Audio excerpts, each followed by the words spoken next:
Hey, what's up?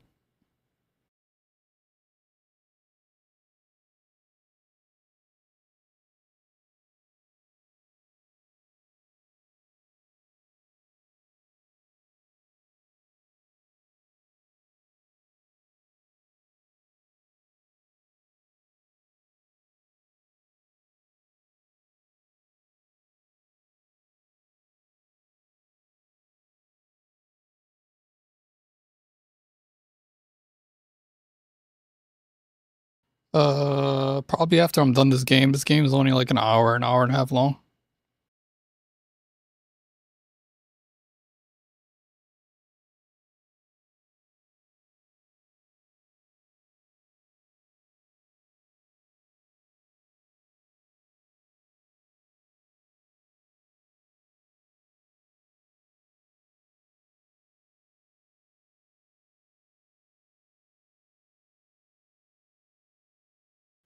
Yeah, I saw. It's like a brand new game.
What the fuck is this game installing?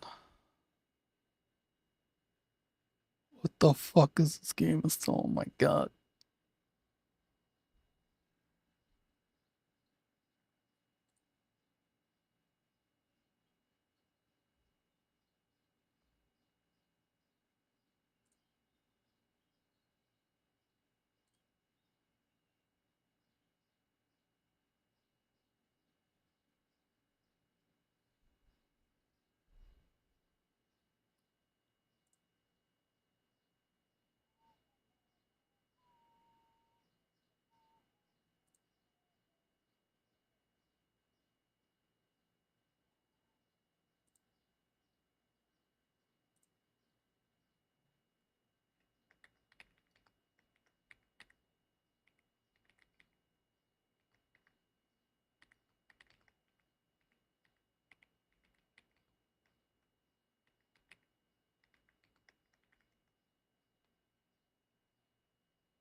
Yo, this thing's almost done fucking downloading.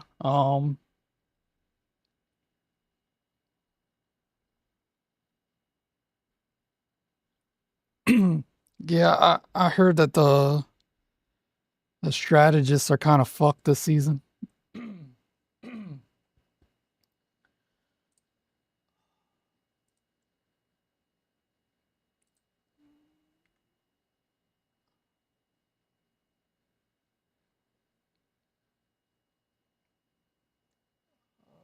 What just happened?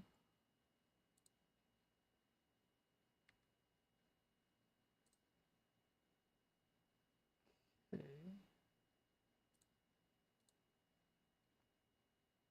Where's the other one? Oh, did it actually fucking take them together? Yes. This fucking, oh my God. Jacob, you still here? Was Jacob talking earlier? Jacob, you still here?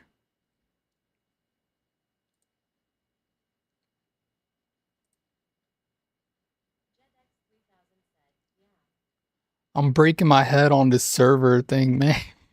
My OCD, that's what took me so long to start streaming. My OCD is like, yo, do this. I'm like, all right, I want to fix everything. There are things that are out of like whack. I fixed some of it. I'm waiting for something to update.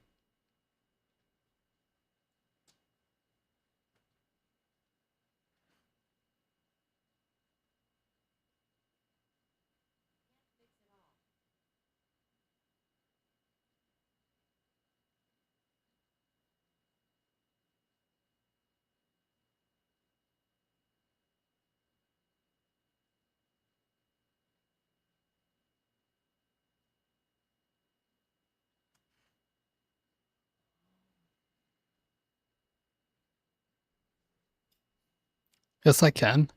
It's just gonna take time and patience.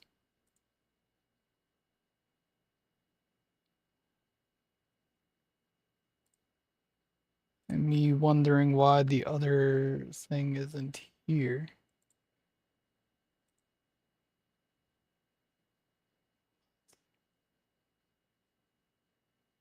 Can I search in here?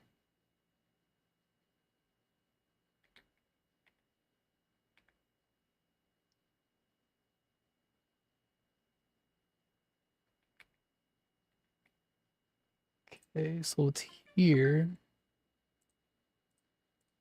but is it not here yet?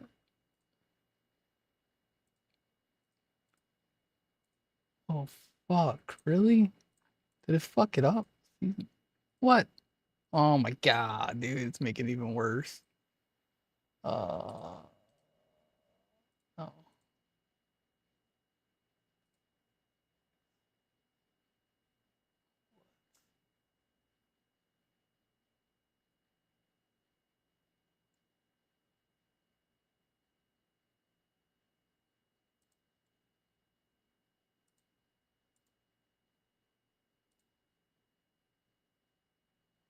the hell?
What is it doing?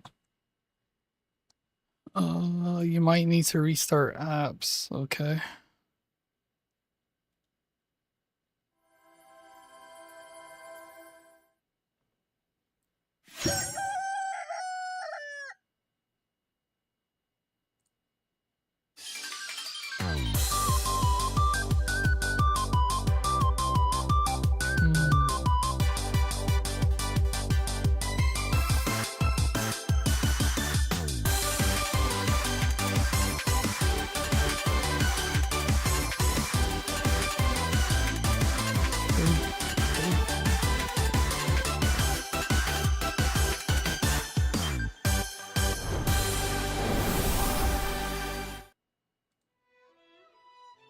do that. Let it fix itself. Apparently it already finished scanning. That's scary. Oh, there it is. It fixed itself.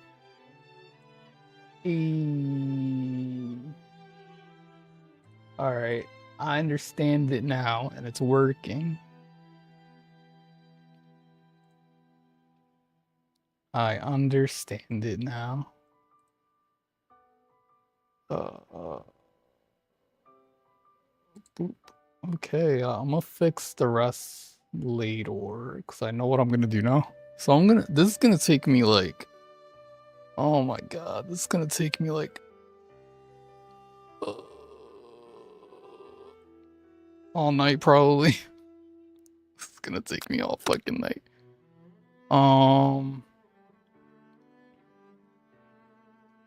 Looks fine. Alright, I'll be right back. I'm still getting ready. I'll be right back, because my brain processing things like, okay, that works. I need to remember how the fuck I did that and go from there.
Alright, I'm gonna try and finish this game as quickly as I can.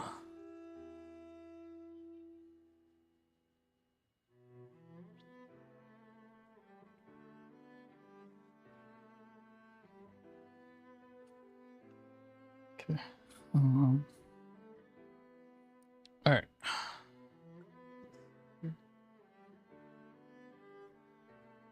Alright, let's go. Alright, let's get rid of this. Open this.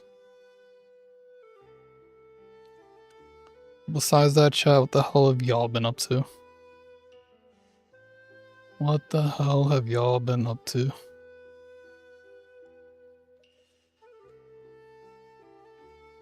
Shouldn't it automatically? What the fuck? No server. Oh no.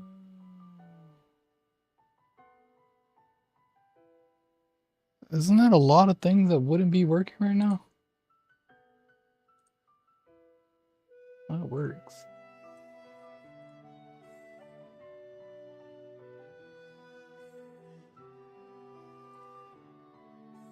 It did change the fucking server.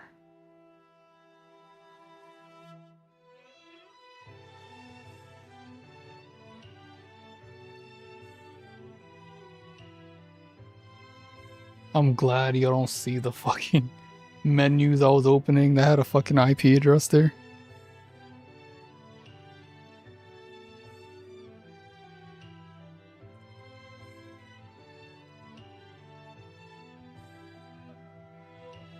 Do I have to do that? Is it working now? Okay. Fuck, man. Everything's like...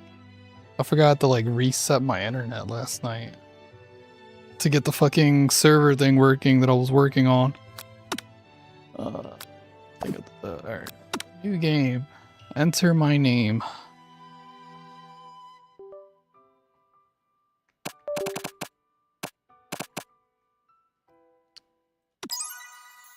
Alright. What the fuck is this KFC Dating Sim?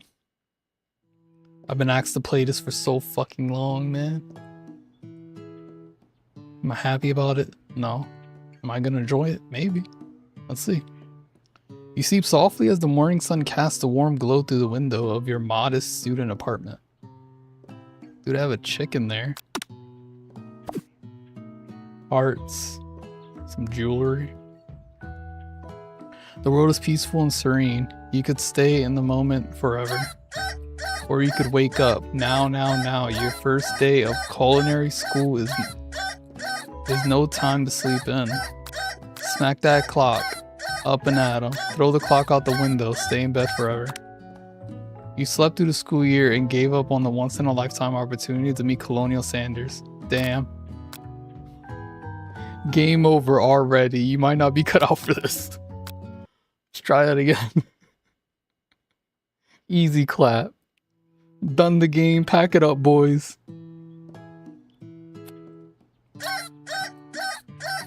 Alright, smack that clock. Up and at 'em. Lying in bed, you stare at the ceiling, thinking about everything that awaits you at the prestigious University of Cooking School, Academy for Learning. Your mind begins to wander. Who will be there? What will you cook?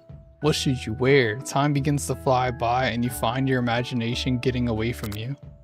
You'll need to take this seriously. You allow yourself to daydream a bit, thinking about the future. It's here, finally, your first day of culinary school, so many dishes to prepare, so many students to meet. Your mind is swimming with possibilities when you realize you're running late. You grab a biscuit and burst out the door in a hurry. Delicious. Just what you needed to wake up those taste buds. Yikes. You're in such a hurry, in fact, that you forgot to put on any deodorant before running out the door. You're sweating buckets as you rush to arrive on time. Uh-oh. Standing in the quad, you gaze upon the magnificent University of Cooking School Academy for Learning. Here comes your lifelong best friend forever, Medium? Am I pronouncing that right?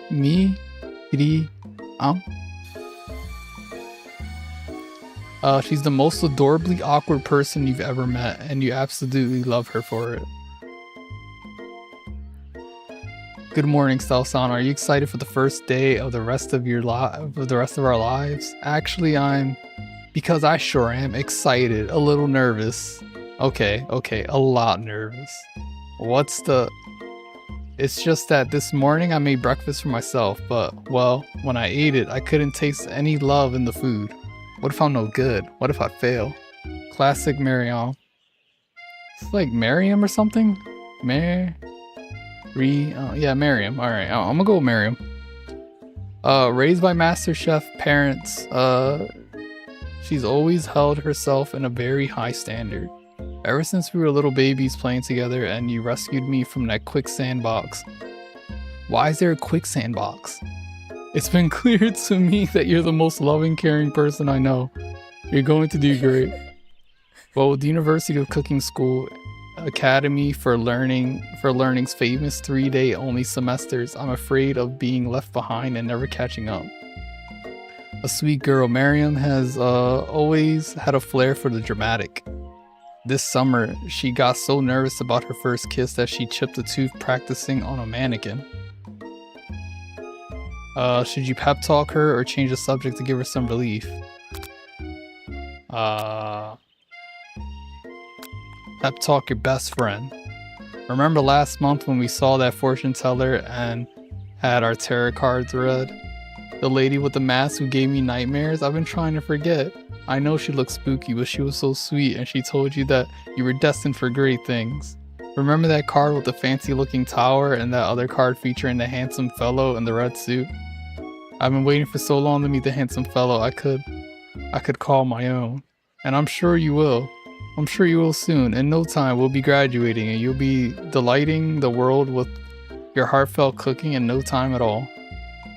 As you talk Miriam up, you can feel her nerves begin to ease. You know what? Maybe everything will be okay after all, and if not, at least I have these killer bangs. Can you believe I cut them myself? You can definitely believe it. Yep, definitely believe it. I cannot believe it. Before you can get another word out, you're rudely interrupted when someone smacks your books and custom engraved measuring spoons out of your hands and onto the ground. Hey. It's Ashley. It's Ashley. Your arch rival. She's totally evil, but you can't help but be filled with jealousy. She can get anything she wants and she knows it. Hello, Ashley. Oh, I didn't see you there, chicken shins. Damn. You leave stealth sound shins alone. They're perfectly normal shins. Can't stand Ashley. Even her name is annoying. You know for a fact that it's actually Ashley, but she had to add extra letters to make herself feel better than everyone. Oh shit. If anyone here knows what perfect shins look like, it's us. We're not going to let you or your really weird insult get to us. Across the quad, you see Ashley's best friend, Van the man, has stopped to look at his own reflection in the mirror. His pants are so tight, you can see him casually working out his glutes while he styles his hair. No lie, they're rocking glutes. Van. You rang. Bro. It's the JoJo pose. You've never been sure what their arrangement is, but as long as you've known them, Ashley and Van have been just as close as you and Miriam, but substantially more devious. I can't believe that University of Cooking School Academy for Learning would ever allow people like you to attend as students. I know, right? You'd think they just hand us our diplomas now. Or maybe hire us on as professors. You amateurs could learn a lot from us. But with the first day of school about to start, there's just no time to properly tell these two off, so you resist the urge. Let's go, Miriam. Psst. See you later, losers. As you approach the door, you see a goofy looking kid pushing hard against the window directly next to it. You okay? Oopsie. I think it's broken. You reach forward and easily pull the door open. That should do the trick. I love you. I think you mean thank you. My name is Pop. I was named after my Pop. He's old. I see. Could someone like this also be a student at the school? He must be one heck of a chef. Also, his name tag clearly says Bob. But I guess he's reading it upside down? Hi, Pop. I'm Self-San, so... Are you going to make me hold this door all day? Nope. And with that, the young man walks into the building ahead of you. Is it just me or is he kind of cute? I think it's just you. You both shrug your shoulders before following him into the building. You stand at the edge of the room, unsure where to sit. Other students wander in and keep themselves busy, chit-chatting. A scruffy looking pooch takes his place at the podium at the front of the class. Adorable. Now, quiet down, everyone. Who is this unreasonably cute pup, and why is he in our culinary class? He must be Sprinkles, head instructor and CEO of UCSAL. Please call me Professor Dog. I may be cute and little and fluffy, but I still demand respect. Woof. What? A cute dog is our professor? This is the best school ever. I guess only a dog's nose is capable of picking up all the nuances of fine dining. Out of nowhere, wind begins to rush around you as a swill of cherry blossom petals fill the air inside the classroom. I'm chilly. Someone close the window. And then he walks in. Look at that. Look at that. He walks in. Colonial Sanders. You're immediately swept up in the aura of this new student and his remarkable goatee. You knew anyone could be so handsome. Time stands still.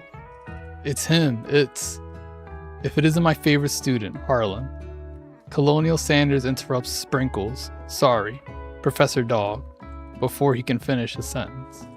Please call me Colonial. Colonial? I'm gonna go. I think it's Colonial, right? Colonial Sanders? Colonial Sanders. A hushed murmur rolls through the classroom as Colonial Sanders walks down the aisle of desks. Suddenly the room is sweltering. Sweat begins to bead across your brow. You feel like everyone is looking at you, and you're not entirely wrong. And this over here must be the sweaty sweats a lot.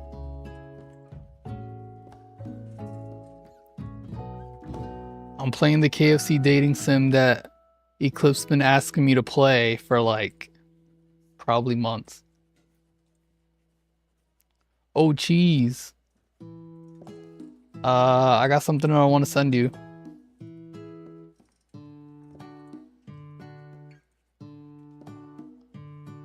Actually, let me send that now. I'll send it in a bit, actually. Yeah. I'll send it to you later. And this over here must be sweaty sweats a lot. Maybe we should open that window back up before faucet pits melts into a puddle and evaporates entirely. Hold on just a second. Nobody talks to my friend like that. You two both know my name. We were in the same kindergarten class. What is... No. And what is with all your really weird insults? Besides, when Stealth Sound sweats, it's not gross. It's beautiful. Look at that shimmer. You turn to find Colonial Sanders standing right in front of you. Colonial Sanders, beautiful angel that he is, stands before you, smiling gently, his hand outstretched.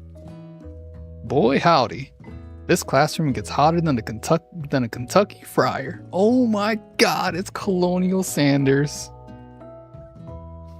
Please use my handkerchief. You freeze up. Colonial Sanders is talking to you. Look at that, man. He's making me blush. Look at this man right here. Yes, it's Colonial Sanders. Colonial fucking Sanders. Wait, Colonial Sanders is talking to you about how sweaty you look? You're completely mortified. This can't be your first interaction. What if he never forgets this moment? How will you respond? Take the handkerchief. You stretch out your hand. I just say Colonial. I'm pronouncing it wrong, am I? How to pronounce this? Let's go to Google. I'm not typing. Colonel? Hold on. Jacob says Cernal. I don't know.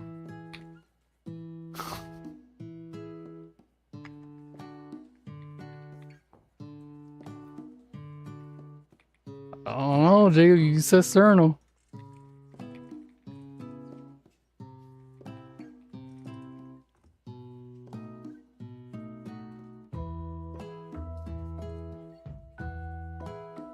Oh, really? All right, Colonel. We're going with Colonel. Why is this word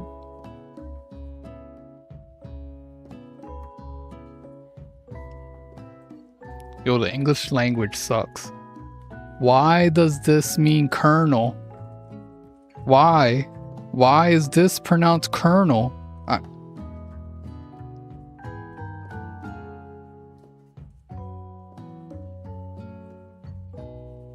It's not beautiful, it's stupid.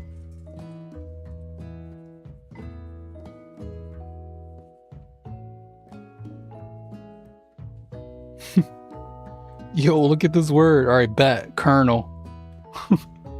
The fuck did you just say? Colonel.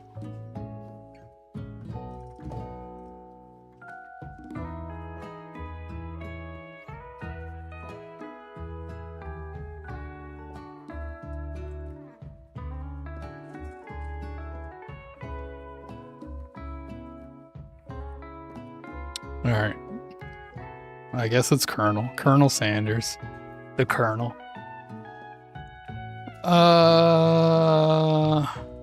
Alright, I got his handkerchief. It's so beautiful. You hesitate to press it to your face, but when you do, the feeling is transcendent. It has his natural scent on it. It smells of the most delicious chicken you've ever smelled. Dude, imagine they put Eric Cartman in this game. Professor Dog steps in to settle the class down and set some ground rules. Welcome to University Cooking School Academy for Learning, the greatest culinary academy in the world. The birthplace of culinary legends past, present, and future. Many challenges await you. There will be tears. There will be blood. There might even be really adorable tiny food. And when all is said and done, there will be a battle. You will lift your sporks and compete in the broom cooking arena. Okay. Just then, another student enters the classroom and interrupts the professor's rousing speech. Hi guys. Sorry I'm late. I hope everyone had a good summer. I really miss quiet. Late to class is bad enough, but interrupting my monologue, you're on the fast track out of here, young man. Are you sure you're even in the right place? Don't you recognize me? This is my 3rd year in this school, with you as my teacher. Everyone stares at him blankly. Does no one remember me? You're expelled if you utter one. You're expelled if you utter one more word before I finish. Let that be a lesson to you students that tardiness is unacceptable. Even Clank made it here on time, rolling halfway across town on his tiny wheels. You turn to see the student Sprinkles referencing, who appears to be some sort of industrial kitchen appliance. The class bursts into laughter. Oh, Clank, you rascal. Sprinkles walk in the classroom, as everyone stands in silent obedience. When he gets to you, he lifts his nose into the air and takes a deep breath. Your diet is lacking. Based on what I'm picking up here, you definitely need a multivitamin. You should be taking better care of yourself. How's the game? It's alright. I'm trying to finish it. I doubt it's based on a true story. You've never had a talking dog as a teacher before, but Sprinkles' reputation for being smart but tough is well known. You decide to try and butter him up by giving him a treat from your pocket, but what kind? A chicken snack. You reach beneath your apron and return with the chicken snack in your hand. Sprinkles' eyes go wide as he locks onto it. The game's supposed to be like an hour long. Like an hour and a half. I'm gonna try to finish it. His favorite. Well, I think there might be some competition for a new star student. The furry professor immediately devours the snack, leaving your hands slick with a coat of warm doggy drool. You see the other students eyeing you jealously, but pay no mind to them. If they wanted to succeed in life, they should have learned the importance of carrying a range of dog treat flavors on them at all times. Settle down, young chefs. Take your seats and prepare to have your minds open to the amazing possibilities of culinary creation. No, Eclipse. No, Eclipse. No. Bad eclipse. As everyone rushes to claim their favorite seats, we are left standing at the front of the room. Only 2 options remain.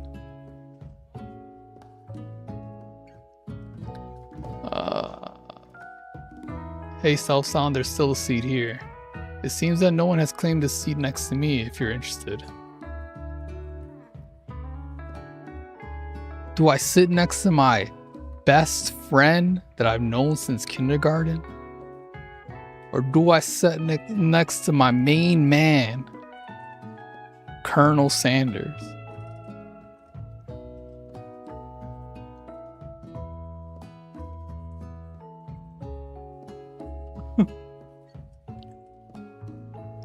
Best friend, the girl on the left. Can I like get rid of this? No, I can't. This girl.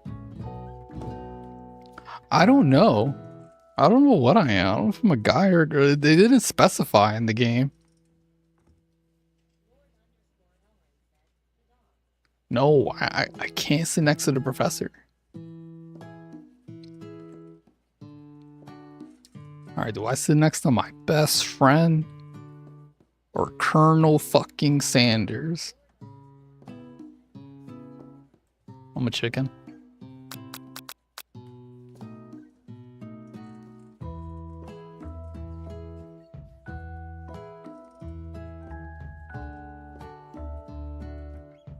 Damn. It's a crazy plot twist. Safety best friend? I don't know, Cheese. I feel like I should sit next to Colonel Sanders. Colonel Sanders is like the OG. Like, he's like the one that'll probably get me past the class. Alright, Cheese want me to sit next to the best friend.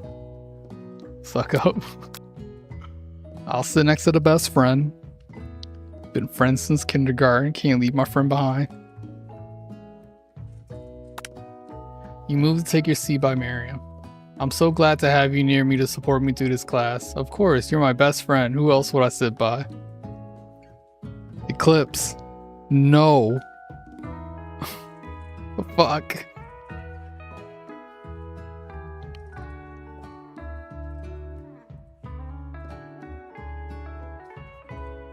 Bad Eclipse.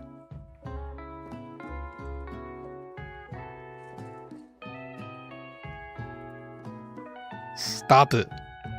Stop, Eclipse.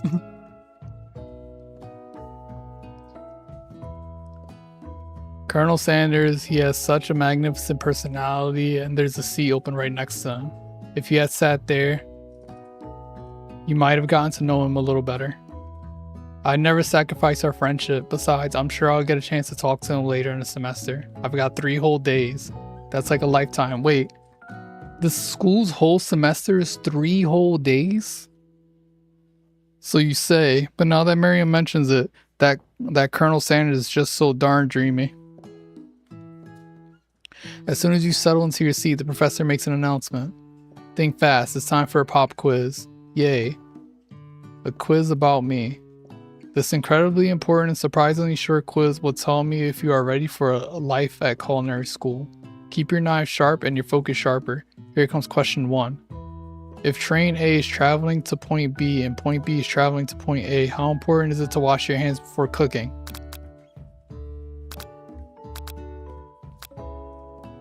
Extremely. Looking at you, Pop. That's right. Forest is the tree as chicken is too.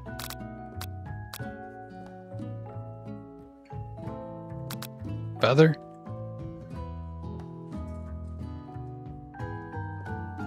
Eclipse. Eclipse. I'm getting this close.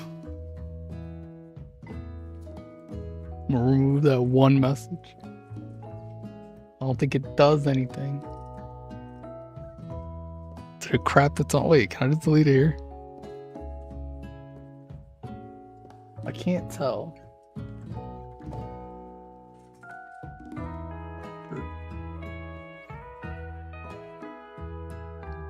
What you mean? Stop.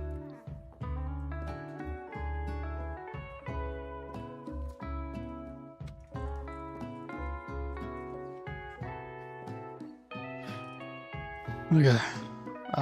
Feather. That's right. What is the most efficient eating utensil ever created? Spork. That's right. What food is best for a broken heart?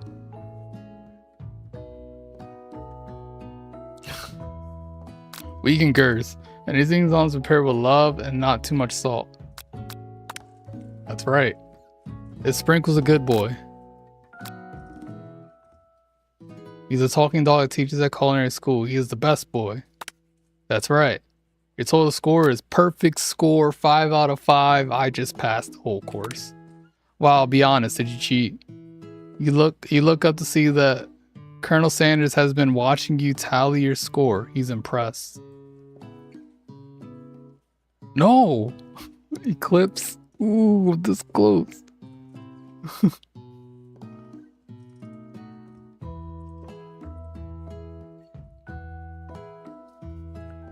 I know we just met, but I have to confess. I think you have a beautiful brain.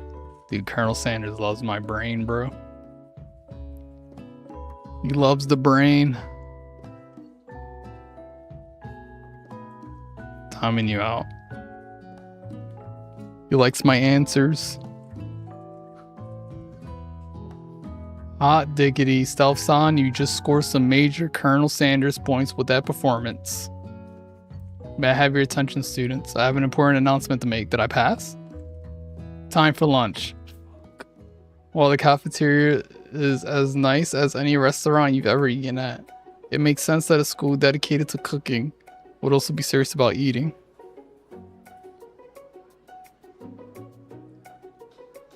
A delicious fragrance wafts through the room and tickles the end of your nose. Your mouth waters. Do you smell that? That must be our lunch. It smells crazy good. Everyone, can I have your attention?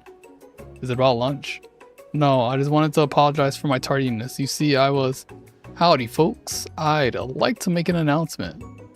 Hey, It's about lunch. Everyone cheers. But Shh. Lunch, lunch, lunch. She said shh. In honor of the new semester, I have prepared something special to share with everyone for lunch. That must be the smell I smelled. Indeed, that smell. You hold your breath, waiting to see what food this mysterious student has created. You've heard that he's very talented, but were the rumors true?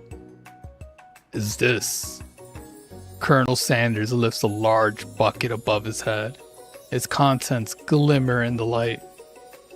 Piled high are huge pieces of chicken, breaded and fried to a crispy, golden finish. The aroma envelops you, and you begin to feel warm and safe. Colonel Sanders has filled a bucket with chicken? What a novel concept. Your stomach begins to grumble as if to say, stop thinking and start eating. For years, I've been developing a secret recipe for the perfect fried chicken. By my calculation, nothing less than 11 herbs and spices are required to achieve the perfect balance of flavors. You look around and notice that every other student has a pen and paper and is scribbling notes as fast as they can. But that's all I'll say about that. What? You think we want your stupid secret recipe? Dude? Psst. Nah, my dude, nah. I'm just drafting a last will and testament in case one of those ingredients is poison. Got him? Why does he have that look? He looks around nervously to see if anyone else is laughing at his sick burn.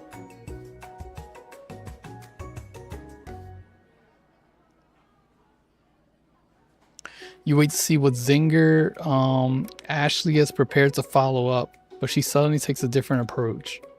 Yeah, I was just like writing in my diary.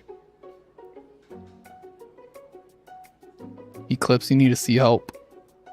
You need to see a psychologist, a therapist.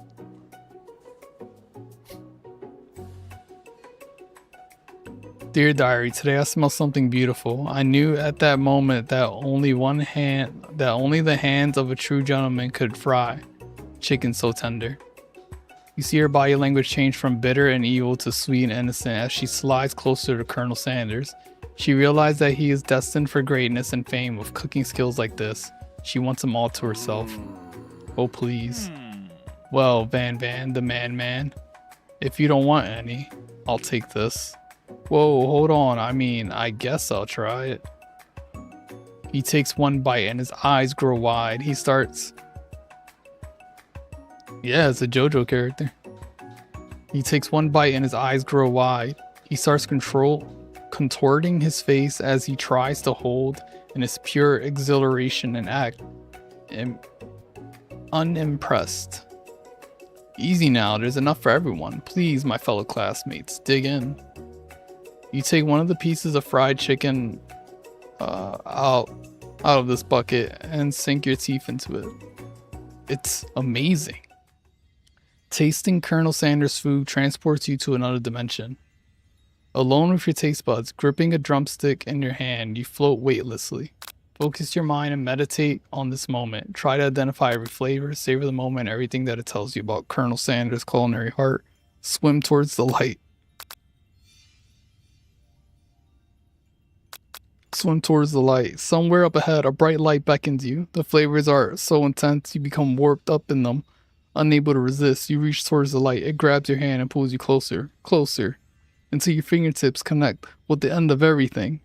You are forever lost in the land of tender fried chicken bliss. Your mind dissolves. There is no stealth on. Now, there is only herbs and spices. Though Miriam tries to revive you, she cannot. I died. I fucking died. Try again. Wait, where does this send me? Oh.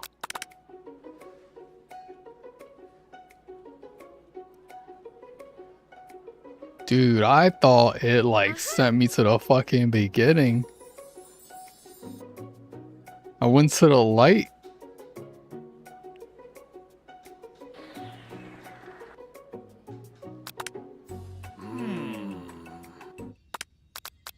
Alright, focus your mind and meditate on this moment. Try to identify every flavor. You let the food rest in your mouth and focus on it, scrutinizing every flavor. Salt, maybe? Pepper? Too obvious. Oregano? Basil? Maybe? But there's something else. Something dark, something spicy. You dig deeper, deeper. Yes, even deeper still. Until you find it. Could it be? It's blurred out. You really did it. How bold, how adventurous to use. You try to go even deeper into the sea of flavors, but this revelation alone is more than you can handle. You snap out of it and realize that this information was meant to remain a secret, and yet, now you know. A mantle of responsibility now rests upon your shoulders. As you look around, you realize that everyone in the room is consumed by the lunch. No one noticed that you've traveled through space and time. After tasting this food, you try to get some one-on-one with Colonel Sanders. You approach Colonel Sanders. Colonel Sanders smiles ever so softly as you approach. He stops what he's doing and allows you to break the silence. Colonel, I wonder if I could talk to you for a second. Anything for a fellow chef. What exactly was on that chicken? Haha, how bold to come out and ask. It's an idea I had for a new combination of flavors that will make me my fortune and establish my legacy for all time as I open a chain of highly successful fried chicken restaurants. No big deal. It's just you and me here talking. I can keep a secret. In fact, I've got some of my own that I'd be willing to trade. What's the rush? The semester is only getting started. We've got 2 more whole days to get to know each other. He's clearly not going to give it up easily, but it doesn't hurt to be persistent. You know what they say about secrets, Colonel. Shouldn't learning be fun? You've got moxie, I'll give you that. Colonel Sanders looks both ways to make sure you're truly alone, and then leans in. You can feel his warm breath as he whispers. Just one ingredient, but you can't tell. I use center. It's something my great-grandmother taught me. Wow, you never have guessed that. In fact, you're not even sure where you'd get some if you searched. And blank definitely isn't the flavor you tasted before. So now you're 2 ingredients closer to knowing the full recipe. But you don't tell Colonel Sanders that. While you're wrapped up in that huge revelation, you notice that Colonel Sanders has disappeared.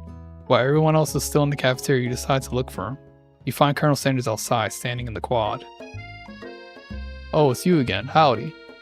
Sometimes I like to come outside and look at the school buildings. I think about how my story will continue on after I've graduated. Sounds like you have big plans. I dare say the biggest. I will leave my mark on this world. You can bet on that. Alone together for the first time, you figure now is the perfect moment to show your personality to him. Nag him to show your own strength. Wow him with a big idea to add an additional ingredient to really spice things up. Be modest but thoughtful. Well, just wanted to tell you that I really enjoyed your food. Now you've got his attention. The flavors were complex but comforting. The interplay between salty, savory, and peppery, it was perfect. Appreciate the compliment, Self-Son. I'm sure you'll be a big success. I know we've only met today, but I'm starting to get the same feeling about you. We should head back inside. The next lesson starts soon. You step into the massive cooking arena where the afternoon lesson will take place. Each student gets an oven and all the tools and ingredients they could need. Look at this place. It's magnificent. Finally, we get to show our stuff. Wait a second. Oh no, we have to show our stuff. What if I totally blow it? You're not going to blow anything. Except maybe kisses to the crowd of fans you're going to earn with your signature adorable tiny food creations. Welcome, students, to the cooking arena. For today's lessons, we'll be cooking with partners. Hurry up and pair off. Naturally, Miriam looks over at you, but unable to control yourself, you pounce on Colonel Sanders. Hey, Colonel. Would you like to tackle this lesson as a team of two? That is, me and you, if that wasn't clear. Want to be my partner? Sure, Self-Son, I'll prepare our station. Without you as a partner, Miriam is left standing all alone. Two different students quickly take notice. Hello, new partner. Beep boop. Oh my, two potential partners. I'm so sorry, gentlemen, but I don't know who to choose. It looks like you have to pick for her. Friend duties can be a little awkward, but that's the price you pay for not being alone forever. Who do you want to ask to be Miriam's partner? The robot. The fucking robot. Sorry, Pop, but I think Miriam will be partnering with Clank today. It's okay, I already ate. God damn. It's not entirely clear if Pop has any idea what the point of school even is at this juncture. Clank is clearly excited to have some attention. He heats up and begins to roll back and forth. Warp, warp, warp. Hold on there, fella. We don't even know the assignment yet. Technically, Clank might not have a face, but there's something charming and earnest about him. Bzz. Tissue. I hardly know you. Ha ha ha. Really? Clank judders and the panel shakes loose. You get the impression that it is a sign of affection. Looks like you two will be fine. Now it's time to focus on your own cooking classwork. Alright, you two, for today's lesson, we're going to keep it simple. Pick a basic dish and divide up the steps. No chef is an island. It takes 2 flints to make a fire. You get the idea. Which dish do you suggest your partner, Colonel Sanders? Steak tartar seems easy enough. It's fancy and you don't even need to cook it. Using octopus will blow Colonel Sanders' mind. Your grandmother's mashed potatoes and gravy. I've always been something of a down-home chef. I was thinking we could make something warm, inviting, comforting. Maybe mashed potatoes and gravy? I couldn't imagine one without the other. Colonel Sanders casts a coy look at you, causing your whole face to go beet red. Embarrassed, you quickly turn away. I'll go get the potatoes. No, please, let me. Picking perfect produce is a passion of mine. Looks like things are getting pretty fresh around here. Does someone have a crush on Colonel Sanders? We're just cooking partners. Mind your own business. Sanders' heart is my business. And you better keep your fingers off my man. Oh my god, Ashley. Did someone call for me? No, jeez. Ban. While I'm over here crushing Self-Son's dreams, you're supposed to be taking care of our classwork. That was the deal, remember? Colonel Sanders returns, arms full of peeled potatoes. He tosses them into boiling water and turns his attention to you and your old friends. Oh, howdy there, Ashley, Van Van. Are we working in a quartet instead of a duet now? Actually, no, it looked like Self Sound was struggling, so we offered to give them a hand. You know how it is, these young amateur chefs need a lot of mentoring. I was going to say, Colonel Sanders, maybe I could also teach you a thing or two about fancy food. Maybe one day you might be able to get up to my level. Ha, doubt it. Don't be rude, Van Van.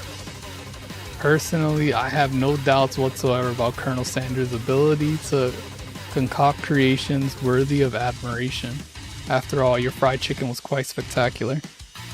But Colonel, if you ask me, I might make a better partner for you than this thing that has positioned itself at your station. Don't you feel deep down that we cast complementary shadows? We fit together like a thigh and the drumstick. It just makes sense. Nothing about this makes any sense, but one thing is clear, she's coming for Colonel if you don't watch out. Ashley is really going at you hard. You need to ask for some backup here before things get ugly. Turn to Miriam, your forever bestie who always has your back. Look, I gotta turn to Miriam. She's my bestie. You turn to Miriam, and as soon as you find her, she senses it and looks back. This girl's friend in need. Radar is second to none. She immediately comes running over. Is somebody threatening my friend? I will destroy them. I actually think that Ashley and Van Van were just leaving you in the dust. Vis-a-vis my skills as a chef, perhaps, but stepping away from this competition, you are sorely mistaken. Miriam, your loyal friend, but Stealth Sound's my partner for today's activity. You look for Sprinkles, in hopes that he might step in, but he's nowhere to be found. Darn those cute corgis and their short but sturdy stature. You look down at your station and realize that, in the tension of the moment, your hands have been cooking on autopilot. Distracted by the drama, you've already crushed the boiled potatoes into a perfectly creamy mashed texture. With plenty of butter and cream for flavor, it's as if your natural passion guided you through the steps you know as well. You know so well, while your attention was elsewhere. I know what to do. Colonel Sanders extends his hand. He's holding a beautiful white porcelain gravy boat, out of which pours a smooth, brown gravy smothering your nearly finished potato dish. Gravy flows down the mound of mashed potatoes. The result looks spectacular. Granny would be very proud.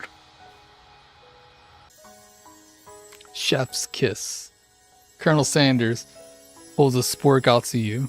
You reach out and grab hold of it, but he doesn't immediately let go. The two of you stand holding the same spork, and for a small moment, all of the madness and pressure in this crazy world stops. Your eyes lock. The moment is electric. Time stands still. If you love something, set it free. Together you dig the utensil into the smash. Eclipse, you're crazy. Together you dig the utensil into the mashed potatoes and lift the heaping sporkful up. When you see Ashley with a sinister look, you know she's plotting against you to be with Colonel Sanders. And then, filled with rage and without thinking, you fling the sporkful of mashed potatoes right into Ashley's stupid, beautiful face. Van Van, do something, do something. Scooping up a fingerful, Van Van tastes the dripping mashed potatoes and gravy and realizes that it's delicious. Horrified by this revelation, he slinks away. Will he ever be able to cook something with so much love and integrity? Hold on right there, Stealth Sound. We do not waste food in the broom cooking arena. Colonel Sanders, I expect better from you. If you throw one more spoonful, you'd both better be prepared to eat it from wherever it lands. Can I have potatoes, Faith? Van Van rushes back over, a covered dish in his hand.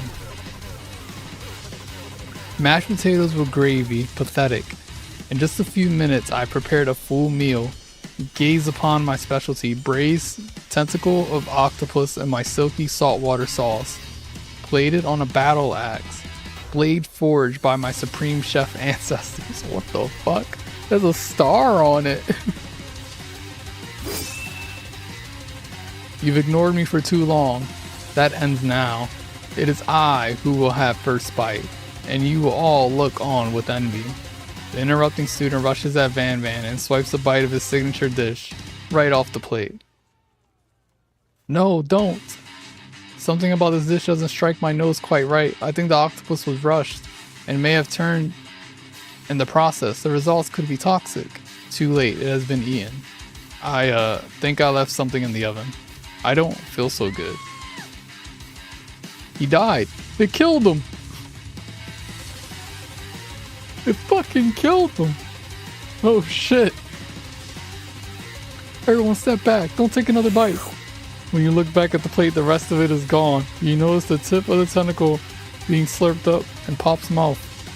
Pop winces in pain for just a moment, then is almost immediately back to his oblivious self. Oopsie. Tastes like poison. Entire class is gathered to watch Pop's final moment.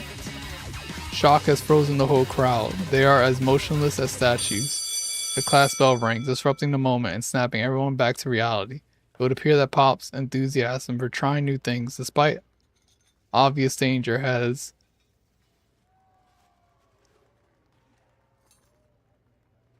inoculated him against poisons of all kinds. So he's immune to poisons because he's oblivious. I'm not sure the professor is here. Make enough money. Hello? I just turned into a ghost over here. Seeing that you're shaken up by that really annoying student and all his nonsense, Colonel Sanders approaches you. I'm sorry you had to go through that. Please, let me walk you home. What? Like, for real? Oh, come on.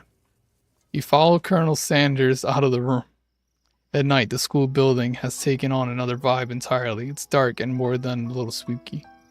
Colonel Sanders stands in the quad's neon glow and speaks softly.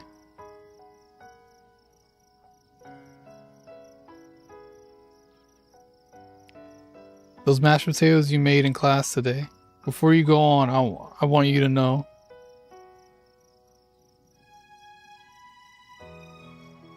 They're not a great representation of my skills. I don't even realize I was making them.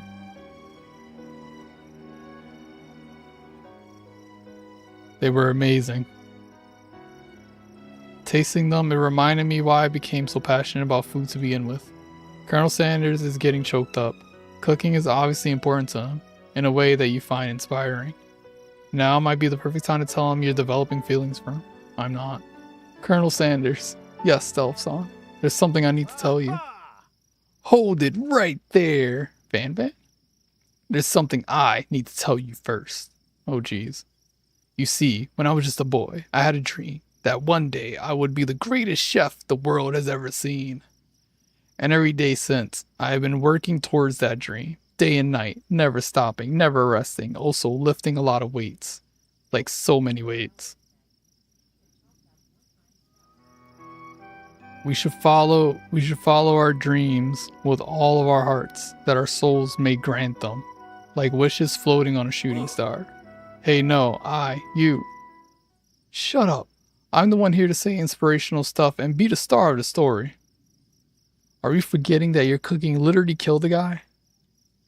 You can't prove that. I also saw you kill that guy. What was his name?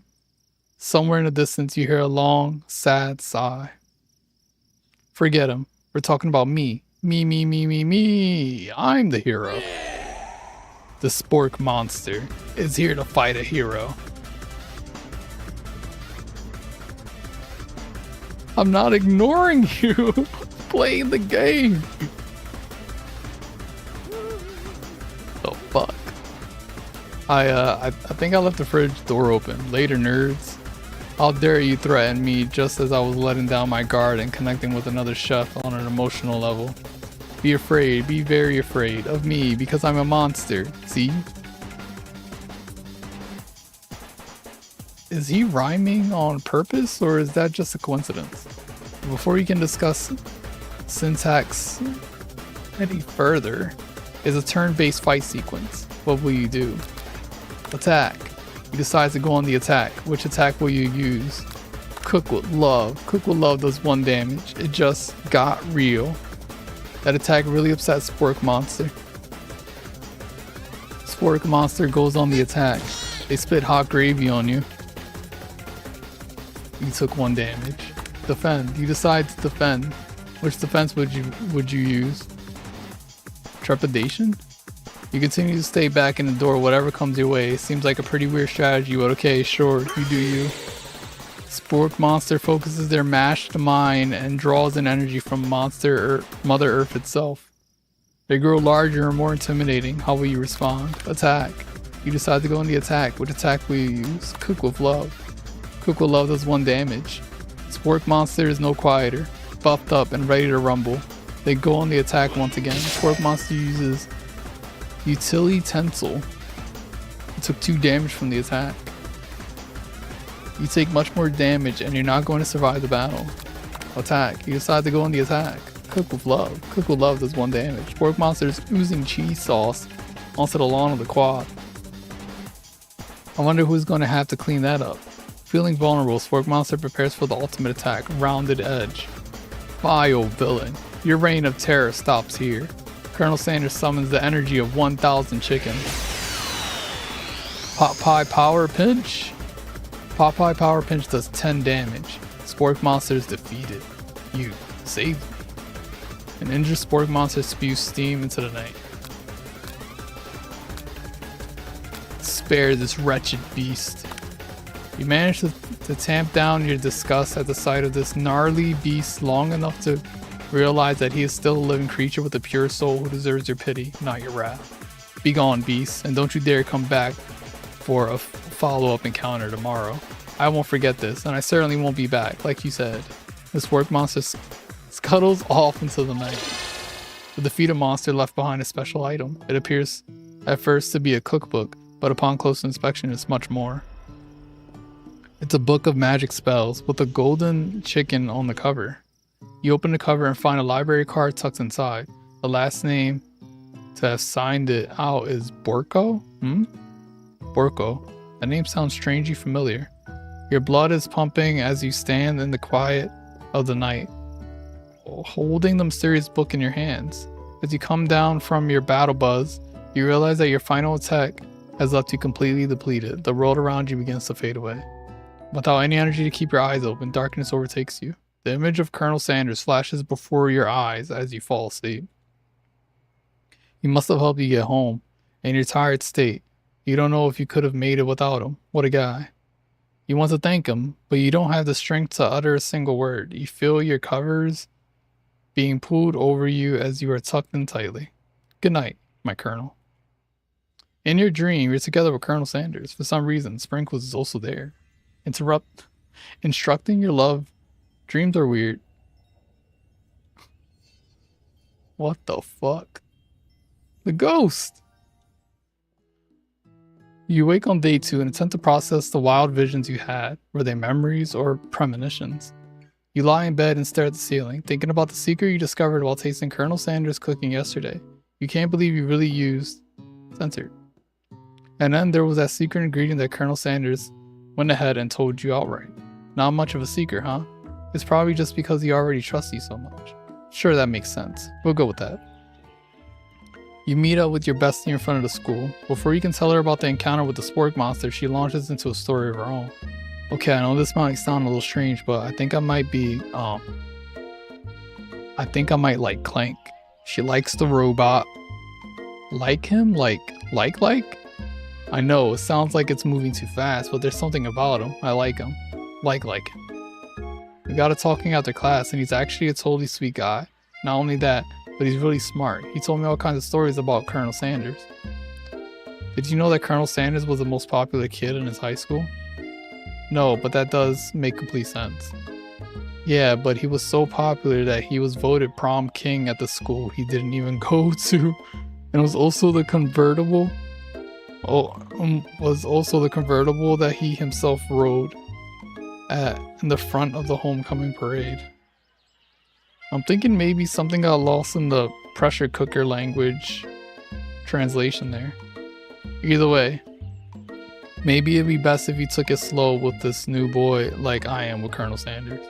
You and Colonel Sanders, the coolest guy in school, the most famous student to ever attend University of Cooking School, Academy for Learning.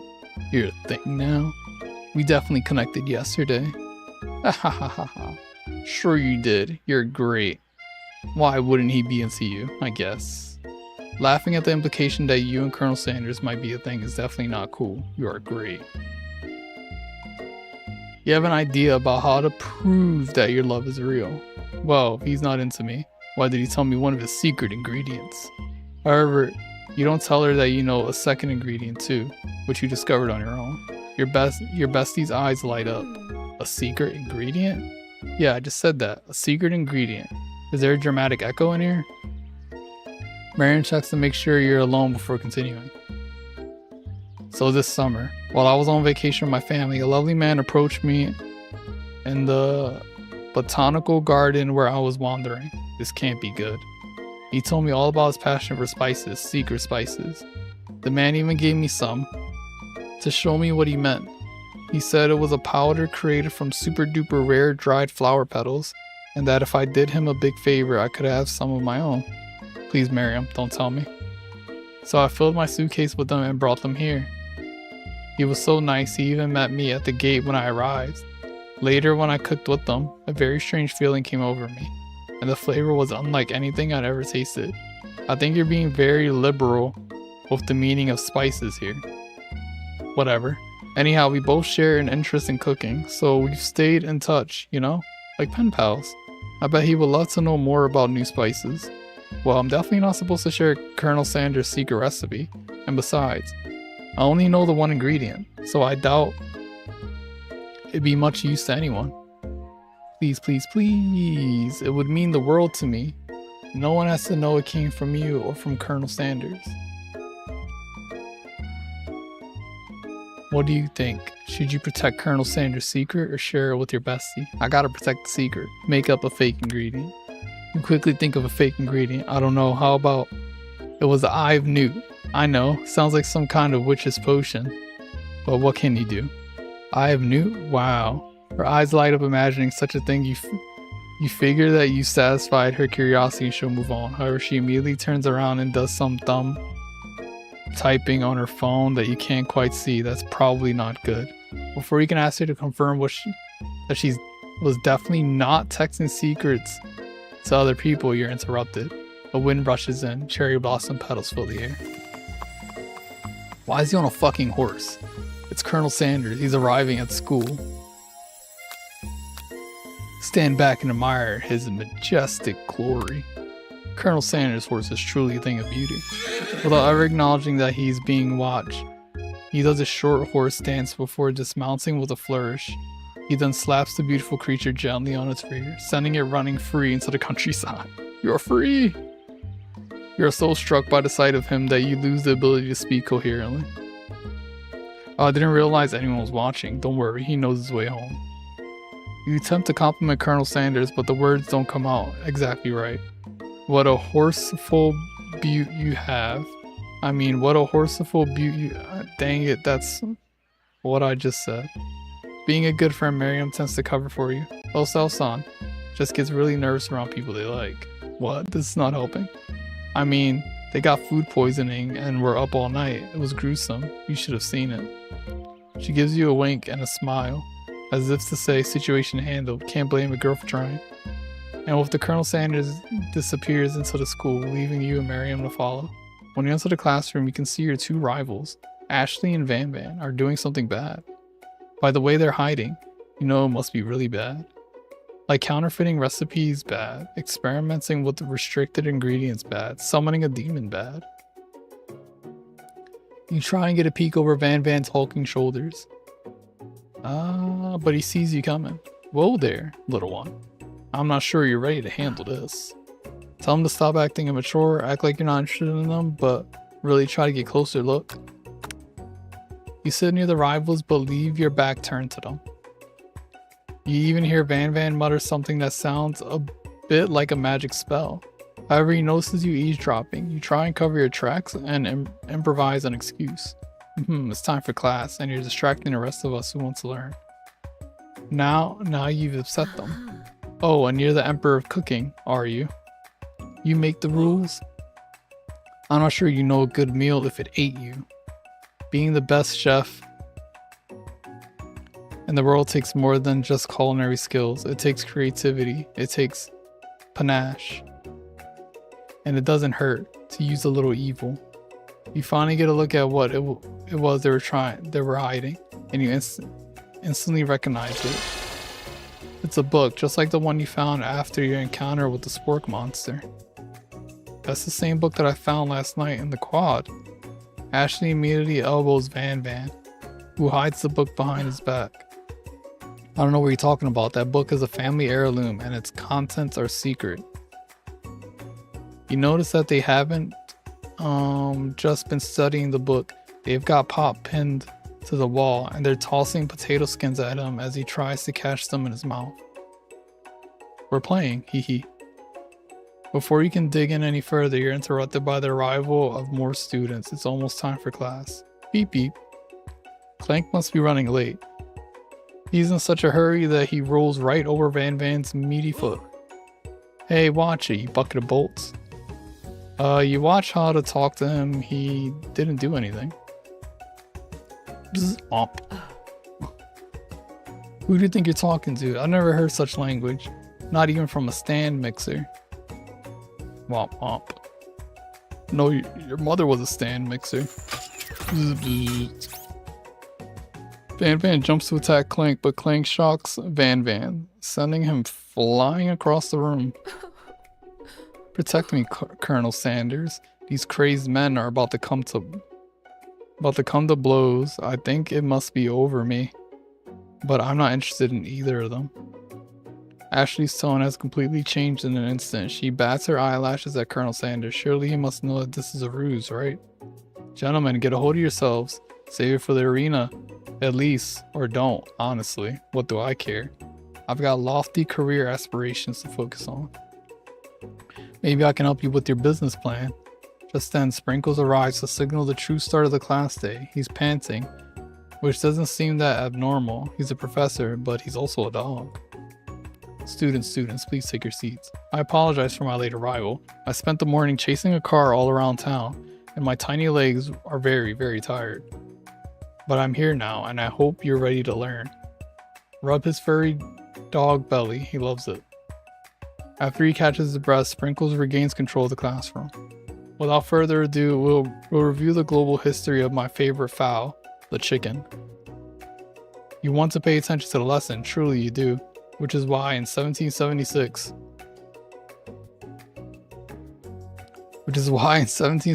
at the signing of the Declaration of Independence, it was a chicken who first signed their name.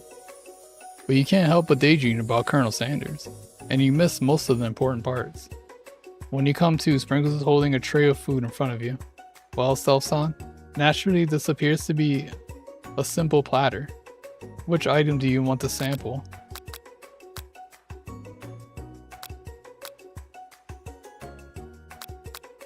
A shimmering pepper? A brightly colored pepper stands out from the other items. It sparkles in the most eye-catching.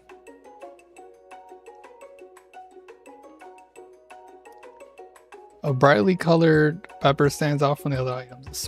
It sparkles in the most eye-catching way. So naturally you reach out, grab it, and eat it right away. However, your body's not prepared for the heat. The pepper has triggered an intense spice hallucination. It feels like forever as you trip through the universe. My friend. The sky again. I'm here to give you an important message. You must avenge my death and fulfill your destiny. All you must do is cough. I was saying to fulfill your destiny, all you must do is cough. Sorry, I think I've got some spice stuck in my throat. It's fine. I'll work through cough to fulfill cough the prophecy. You feel yourself to begin to regain consciousness. Oh man. You come to and find everyone is staring at you. The pepper was the last of its kind on Earth, and now it's gone forever. You think you You think to yourself, geez, I should pay better attention. We all make mistakes. I'm sure he'll forgive you someday. Come on, it's time for lunch. Before anyone can relax, cafeteria lights dim, and your rivals enter to make a dramatic announcement. Today's lunch will be prepared by a timed competitive cook-off. The level of theatrics with these two is off the charts. Demand that they stop wasting everyone's time. Step up and tell them you're on. You're on. A bit of lunchtime competition, eh? Count me in. If I have to wipe tables with you fools before I set my lunch down on it, then so be it. I'm not the fool, you're the fool. Good one, Van Van. I like your gumption, self-son. I'll be watching your performance. Just as things reach a boiling point, Sprinkle steps in. Surely he'll put a stop to this madness. Now, students, please settle down. This is a lunchroom, not a sporting court. Finally, a little sense. You breathe a sigh of relief. At least not until we turn on the timer. Just then, a huge light blasts you in the face, flashing the words "timer ready." That's what I'm talking about. Arrgh, the fuck? I stand corrected. The hard way builds solidly a foundation of confidence that cannot be swept away. And that's an original quote by me. In case anyone's wondering, I hope its message lifts you to victory. Like a diamond, I was formed under pressure, and now is my chance to shine. I will definitely defeat you? You had his chicken and you made mashed potatoes and gravy on day one. And you're feeling like you could really impress him again here. It's time to boil some water for the potatoes. Think fast, if the timer runs down, you'll be forced to pick randomly. What temperature does water boil? 100 degrees. Wrong. No, what were you thinking, self-song? Get your head in the game. You're gonna need to season this chicken before you cook it. You don't know Colonel Sanders' recipe exactly, but you have an idea. 11. That's right, you might not know all the ingredients yet, but at least you're headed in the right direction. Tail wagging intensifies. Now that you've got some basic steps going on, it's time to elevate your craft. What state of mind offers the most flavor? Trust. That's wrong. I'm begging you to get it together. Get it. I'm a dog. It's never the wrong time for some dog jokes. Next question. Your classmates are rooting for you, but Ashley is simply stronger and faster than you. You better pick up the pace if you want to survive. When you were a child, your father told you never forget where you came from. Every day you meditate on his advice and draw energy from that place. Now would be a great time to harness that energy. So where does it come from? That's right. This is your shot and you're not going to miss it. You try to shut out the noise of the arena and focus on your cooking. What is the sound of success? Sizzling. That's wrong. Don't make me get the spray bottle. Is this the end? Yup. Game over. Try again. The fuck? I gotta think. Let's see. You're on.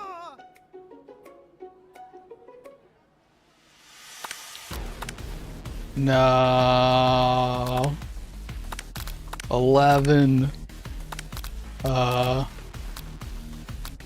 Gratitude. Small town. Bubbling. No. You notice Colonel Sanders out on the corner of your eye. I believe in you, Stealth Song. He's actually cheering you on, which would be awesome, except knowing he's watching you makes you totally forget what you were doing. Now all you can think about is Colonel Sanders. How many spoonfuls of oh my god. What were you thinking? Get your mind in the competition. You're stranded on a desert island with only two dessert. You're stranded on a desert island with only two dessert cookbooks. Which one do you take? What? I know, right? I know what? Shouldn't you be focused on the challenge? You're falling behind. Sorry. What does that have to do with crafting spectacular fried chicken and delicate baked biscuits? Woof woof. You're really struggling to keep up. At the next station over, Ashley has already begun plating elements of her dish. It's colorful and complex. To make up time, you toss your biscuit dough into a stand mixer. As you do, the crowd gasps. Yikes. Zzz. I know you love nothing more than seeing a fellow appliance utilized in a kitchen battle, but sometimes that means sacrificing the personal touch. You might not have any hands, but Self-San does. And a good chef needs to be touching the dough to know when it's properly mixed. There's an easy way and a hard way. You don't get far by going the easy way. When you hear everyone talking, you realize how serious your error was. You immediately shove your hand into the mixer to rescue your dough before it's overmixed. Self-San, no! But you're not fast enough and your hand gets stuck. It's immediately crushed by the quickly spinning beaters. There's no way you'll be able to use that hand for the rest of the match. Colonel Sanders shakes his head in shame. What you often find is that the easy way can turn out much, much more difficult. Everyone, stop what you're doing right now. This battle's over. It can't be. I was so close to finishing my dish. Sweetheart, look at your hand. You simply can't go on. Oh, it's too bad. And here I am with a completed dish, ready to serve. Surely that makes me the winner by default. No. It wouldn't be fair to compare the two on account of Self-San's injury. You see Sprinkles begin to lick his doggy chops as he locks into the dish. But I suppose you should at least tell us what you prepared. Well, because I'm the sweetest, I skip straight to dessert. Under this white chocolate dome, you'll find a wide array of delights, taking you on a journey of flavor that tastes good and tells a story of excellence. I was going to ask Self-San to do the honor, but since you're injured, I'm afraid that pouring this creamer of delicate hot chocolate sauce might be too difficult. Colonel Sanders, if you wouldn't mind lending me your strong, steady hand. Colonel Sanders pours the hot chocolate sauce on top of the dome, causing it to melt away, revealing the ingredients hidden within. Inside you find a delicate fried cheese croquette atop a slice of honeycomb, ice cream 2 ways, tender nougat, and pearls of blueberry glee. This dish will not fit in a KFC. This dish looks too damn expensive. Colonel Sanders seems intrigued but perhaps not impressed as he dips his fingers in the chocolate sauce. Simplicity isn't your strong suit, is it, Ashley? Oh, you, hee. As he places a sauce-covered finger into his lips, Ashley leans over and whispers something into his ear. A dab of sauce sticks to his mustache. Put yourself between Colonel Sanders and Ashley. You reach out with your apron to wipe the sauce off his glistening face. Colonel Sanders recoils and brushes you back. This goatee isn't just a fashion statement. It's also functional. I was saving that flavor for later. Damn. Try again. Or is it trying to get it from the beginning, or... Oh my god. From the beginning. Boom. Wait. What? Load. Dude, what? There's like 4 more things?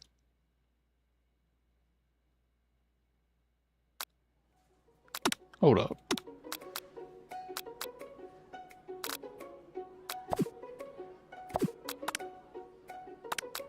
You're on. Didn't I pick?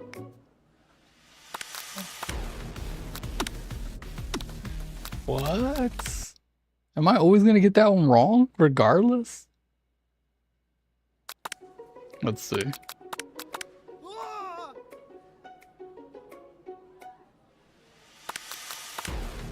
Okay.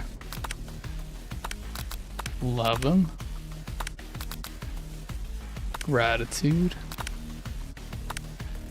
Small town. Silence.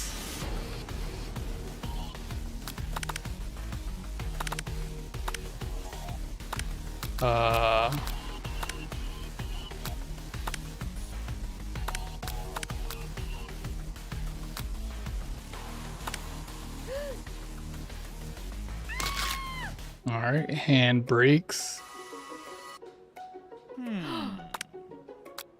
Internalize the rage you feel. Your rage burns so intensely within your eyes that they burst into flames. The flames cause your eyebrows to catch fire and turn to ash, and they fall off of your face, which means people will have a hard time understanding your emotions for the rest of the semester, perhaps forever. Embarrassed and ashamed by your poor performance, not to mention your crispy fried brow, you run for the quad to be alone. Beautiful weather feels like an insult. Inside of you, a storm rages. It's Colonel Sanders. He's probably here to tell you that he and Ashley are in love and have decided to get married. And he won't even ask you to cater his wedding because you're a terrible chef and an awful person. You try to hide from him, but he approaches you directly. I know you're hurting right now. Not just from the devastating loss, but from that run-in with the mixer and that small fire. We should get that checked out. I'm fine. Can you just leave me alone? I'm a loser. I'm not fit to fill your fryer. I'll never be a master chef. Failure is a part of life. Not just for you, but for all of us. Do you think I've never failed at anything before? That's exactly what I think. Well, then think again. I wasn't always the man you see before you. Enrolled in culinary school, incredibly handsome, successful, motivated. Well, handsome, sure. I was born that way. But I've walked other paths and arrived at dead ends. I was passionate about life, but I failed as an obstetrician.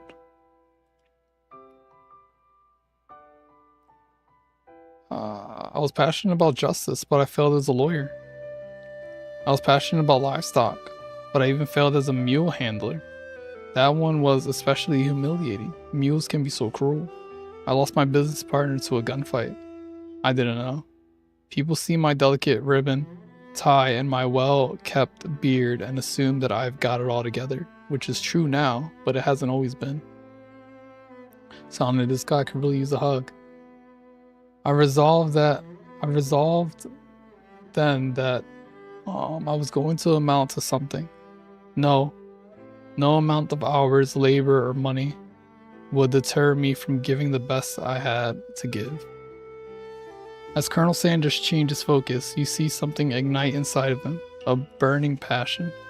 One has to remember that every failure can be a stepping stone to something better. My new dream is pure, it's honest, it's something that a humble man in a crisp white suit can be proud of.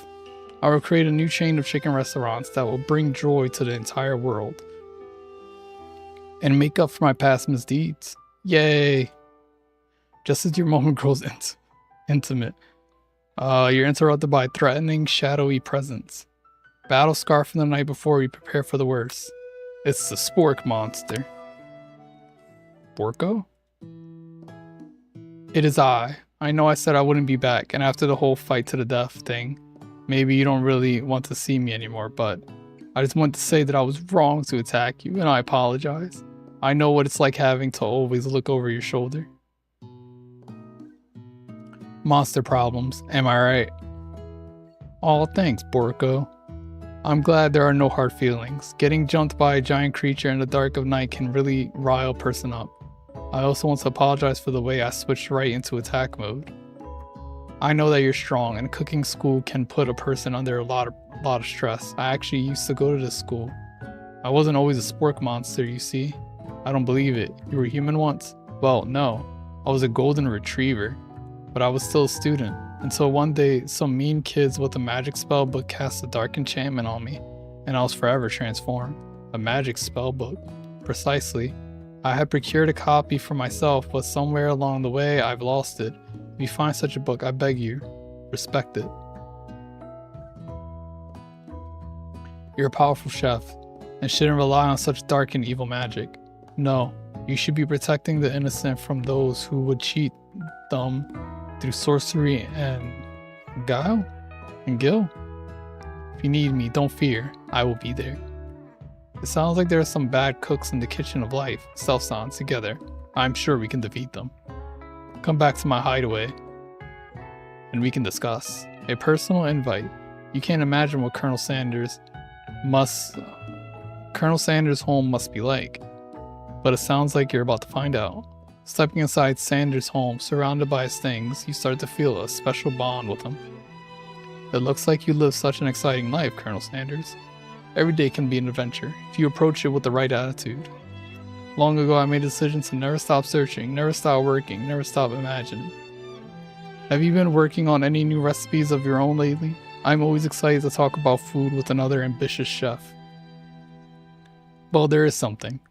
It's just a side dish that I've been tinkering with, trying to find the right balance of flavors and textures. I'm not sure I've nailed it yet, but I'm close. Colonel Sanders.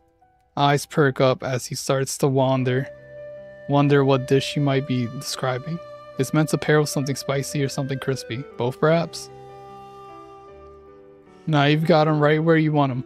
Should you reveal your new creation to him or keep it a secret just for you? Reveal it.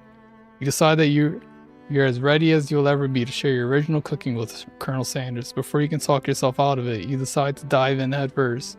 You reach into your lunch bag for a special dish that you've been keeping on ice all day. I present to you my original coleslaw.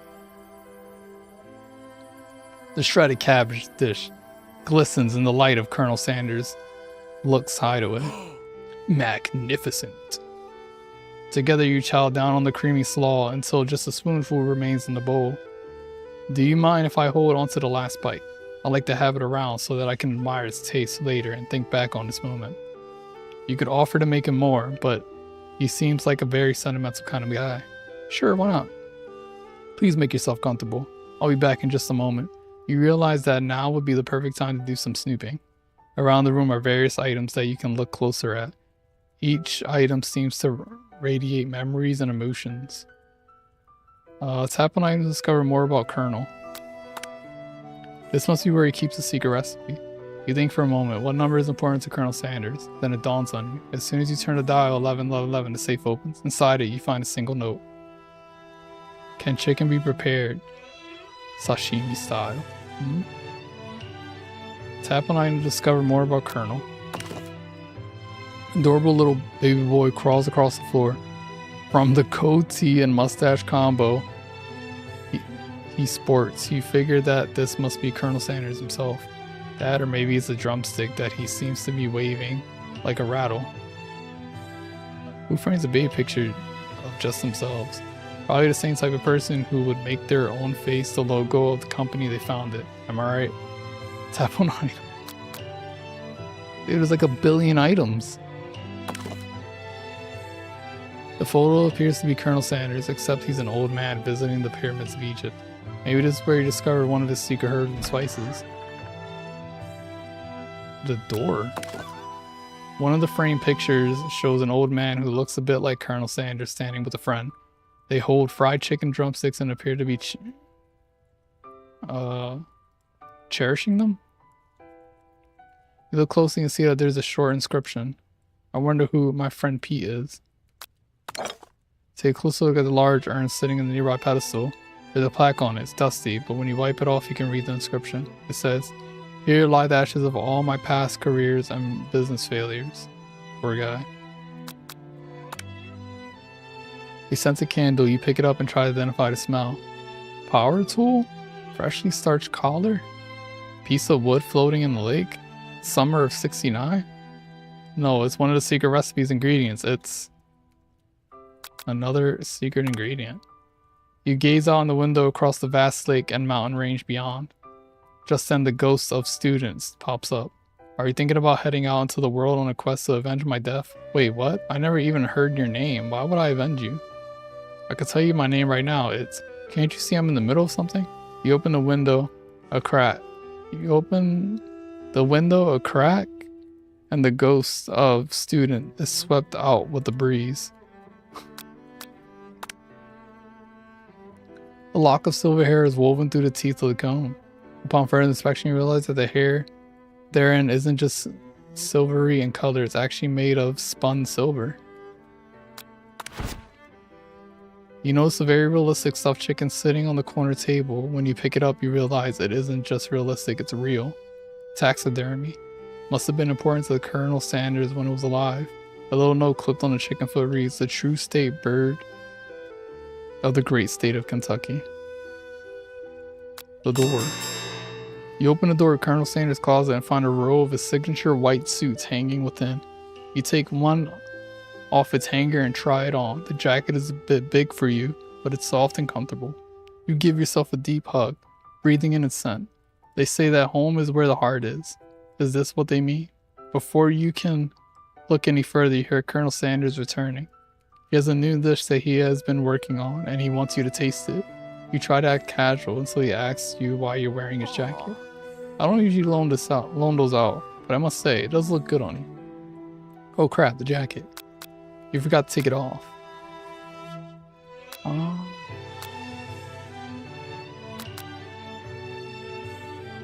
Chat, what are we doing? I'll be right back though, while y'all decide what I'm doing. I'll be right back.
My bad, champ.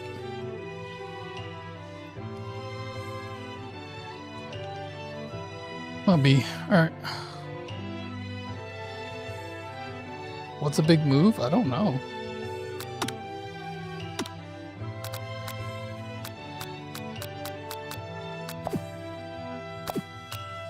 Yeah, y'all ain't pick what we should do though?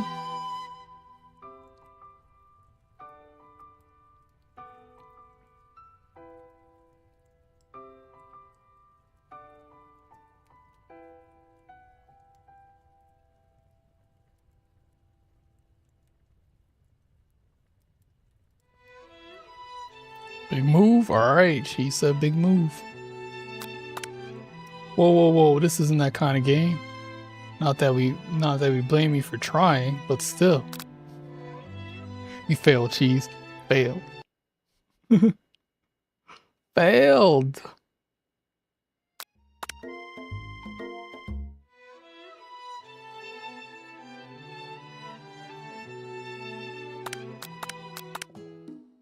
I got kicked out next game. Wow, tell that to Eclipse.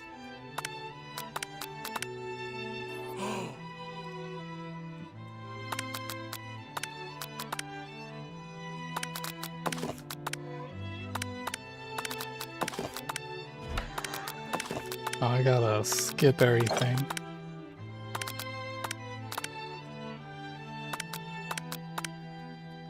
You will understand? That's crazy.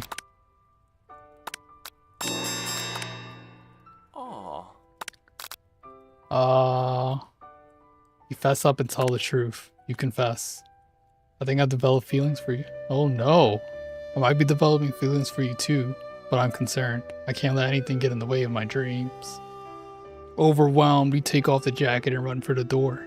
But the thought of leaving Colonel in the midst of such an emotional breakthrough gives you pause. You stop yourself. Colonel. Yes, Stealth-san. I honestly think this may be the beginning of something wonderful. I think you're right. We should take things slow. You talk late into the night and drift off into the slumber. Dream sequence. You wake to a beautiful morning in Colonel Sanders' hideaway. Did you make the right decision on how to respond to Colonel Sanders? Only time will truly tell. Today's the day that could change the rest of your life. You think about the new secret ingredient you just learned about. In some jurisdictions, the ingredient isn't even legal. But if the recipe is a secret, how will they know? Your thoughts are interrupted when Colonel Sanders emerges into the room. He's holding a gorgeously plated breakfast, and your mouth waters at the sight of it. Here's a simple breakfast I just whipped up. That's breakfast? It's meticulous. You taste Colonel Sanders' food and it takes you on a journey. When you return, he's waiting to ask you an important question. So would you say that we're the perfect match? How presumptuous. My cuisine and your taste buds, that is. Such confidence, such grace. Could it be the world's greatest gift to cookery? Flatter him. You know, I think we might make a great team. A single tear begins to pool in the corner of his eye as he gazes out the window. And with the right business partner, I know I can't fail. Business partner? Could he be talking to you? It's all happening so quickly. Overcome with emotion and confused by your feelings, you're on the verge of tears, unable to speak. The only answer you can find is to run out the door and get home. There's still one more day of school after all. The University of Cooking School Academy for Learning awaits for no one. You get home and find something very surprising. Your best friend is there waiting for you. Where have you been? Because I had one heck of a night. I've been desperate to talk to you about it, but I couldn't find you. I got worried that something had happened to you. It's okay, but now that it turns out you're fine, I can finally get you to speed on the saga of Miriam. Sure, but you would not believe what happened to me after school yesterday. I went on a date. I think I can believe that. Since I'd been partnered up with Clank, he asked me to go out with him. Of course I told him you'd better keep your dials turned to polite and respectful. I'm not that kind of girl. But he was just interested in spending some one-on-one time together and getting to know me. So I said, yeah, sure. I can get to know I can get to know the little metallic guy. Long story short, he took me skydiving with his friends, but things quickly spiraled out of control. Did she just say skydiving as if that's a typical first date to go on with the talking pressure cooker? And now I'm not really sure where we stand. You don't give Miriam time to tell her whole story, however, bottling up the details of your own night is just too much to bear. And I went on a date too, back to Colonel Sanders' house, where I spent the night with him. You what? Nothing happened with the emotional connection. Wowzers. Miriam will also support you no matter what you do. Together with your bestie, you feel like you can do anything. When you arrive at school, you encounter your rivals in the quad. So this should be like the last thing. Oh yeah, look, it's already like 2 more things. Okay. Close to the end. The end. Resume. You can tell from a distance that they're picking on Pop. Though he himself might not quite grasp the fact. Because you know he's Pop. What's a swirly? Sounds delicious. Oh, it's great. I'll order you one right away. I'll have my swirly with sprinkles. Please, hee. Sprinkles is a dog and a treat. You can get your swirly dipped too. Why don't you pick on someone your own size? Because I'm literally the biggest person at this school? There is that horse that Colonel Sanders rides to school, but who would dare pick on such a gentle and beautiful creature? You've got some nerve, Self-Sound, to just now pick on a defenseless horse. Now you're twisting my words, and I won't have it. You clench your fist, but the injury from yesterday's mixer accident makes you wench with pain. Doesn't look like you can go on cooking with that. Might as well just give up. I'll never give up, ever. Colonel Sanders arrives just as it appears things are close to boiling over. A naturally intuitive person, he senses that something has been going on. Is everyone excited for the final day of school? Self-Son, how's that hand feeling? I'm sure you'll be back in fighting form by this afternoon. Aren't you concerned about my hands, Colonel?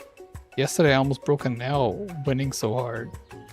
Technically, I don't believe a winner was decided, but your presentation was quite impressive. What is he doing complimenting her? But what about the flavor of my delicate, warm, gooey chocolate sauce? It was clear that you're passionate about how your food is received. That's a lot of words to say. It was bland. Excuse me, Self-Son. I am more than capable enough to speak for myself. Maybe you could tell me more of your thoughts as we walk into class, Colonel.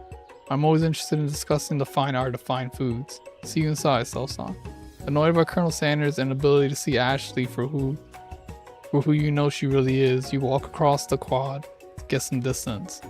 In an attempt to distract yourself from how slighted you feel by the interaction with Ashley, you take out the spell book you recovered yesterday and start flipping through the pages. Oh, that's that book. It looks like bad news. It's just something I found lying around. It would appear to be some sort of grimoire, but I don't really believe in that magic stuff. A grimoire? Like a book of spells? I don't know. Who would spend so much time decorating a magic book if it weren't really powerful? I can think of one surefire way to find out. You open the page, covered with arcane warnings, cast only in case of extreme emergency. It says around the edges of the page. I could use the spell here that says it will erase anyone I choose from all of my memories.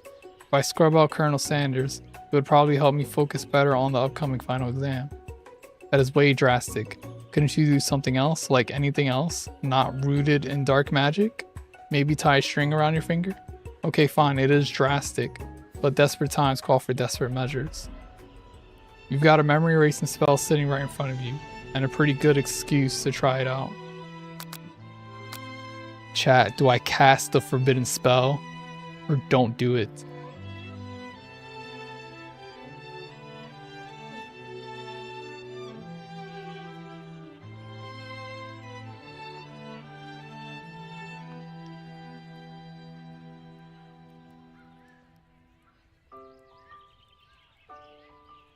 Do I cast this forbidden spell?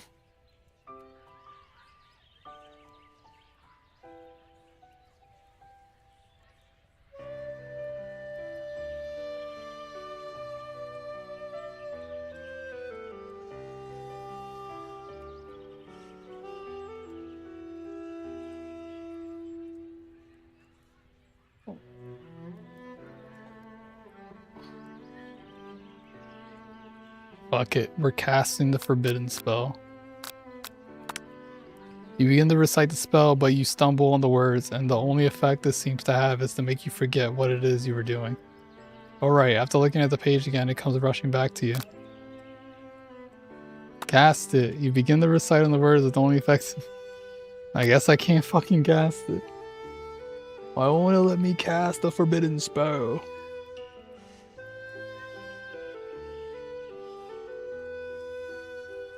Don't do it after all. You take your friend's advice and put the book away. It's almost time for class. Sprinkles is already in the room, waiting for the students to arrive. He clears his voice to make a quick announcement. I want you all to know I feel something of a dog moment coming on, but I assure you it's nothing to be afraid of.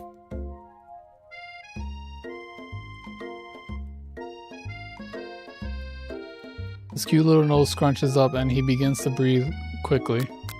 He must be hungry. Reach for some old homework to give him as a snack. Dogs can be rather unpredictable, especially Sprinkles. Wait to see what happens. Sprinkles stops in his tracks. He focuses in on the window. The room is deadly silent. When you follow his gaze, you see a tiny orange squirrel perched on the cherry tree outside. Sprinkles turns feral and runs to the window of the classroom. He begins barking uncontrollably at the squirrel outside. Terrence, I told you never to come back here. Terrence, I will destroy you. Terrence. Sprinkles is barking ferociously, drool flying off his face. The squirrel looks over, but he doesn't say anything back. You wonder, is that even a talking squirrel? Who named him Terrence? You better not show your chubby cheeks around here ever again. As the Sprinkles is satisfied that his presence has been felt by not only Terrence, but any other squirrel in hearing distance, he returns to his professional tone. I apologize for the outburst. This actually brings up an important point.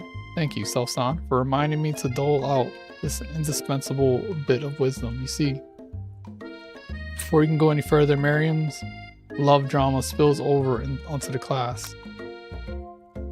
Sprinkles is interrupted by words and sparks coming from the back of the room. I told you to save it for after class. You think I wanted to be thrown from a plane, strapped to a stranger? Miriam and Clank appear to be arguing, but you still haven't learned to speak Clank's language of mechanical noises. But no, you have to show off to your cook kid friends, Jeff and Joan. J and J forever. Watch us form a triangle in midair as we descend. Triangles are the strongest shape, don't you know? Yeah, well, that doesn't make it a great date. Beep. Then take Jeff and Joan with you. You can all hold hands as you pedal down the mountain, or off a cliff for all I care. Sad beep. Clank begins to shudder. Steam pours out of the gaps in his panels, and then a loud ding stops him in his tracks. Beep. Zzz. No amount of seasoning is going to make me want to eat that. Clank. Clank burps out a completely deep-fried sneaker. Considering that he himself has wheels, not feet, it's not entirely clear where it came from. In terms of deep-fried footwear, I guess it looks okay. Clank slowly rolls out to the room to be alone with the shoe. Everyone tries to pretend like they didn't see the entire thing go down. Nothing like a loud public breakup to cast a pal over the final day of school. Well, that was unfortunate. But we mustn't be distracted from what lies ahead. The final competition showdown challenge exam. I'm still working on the title.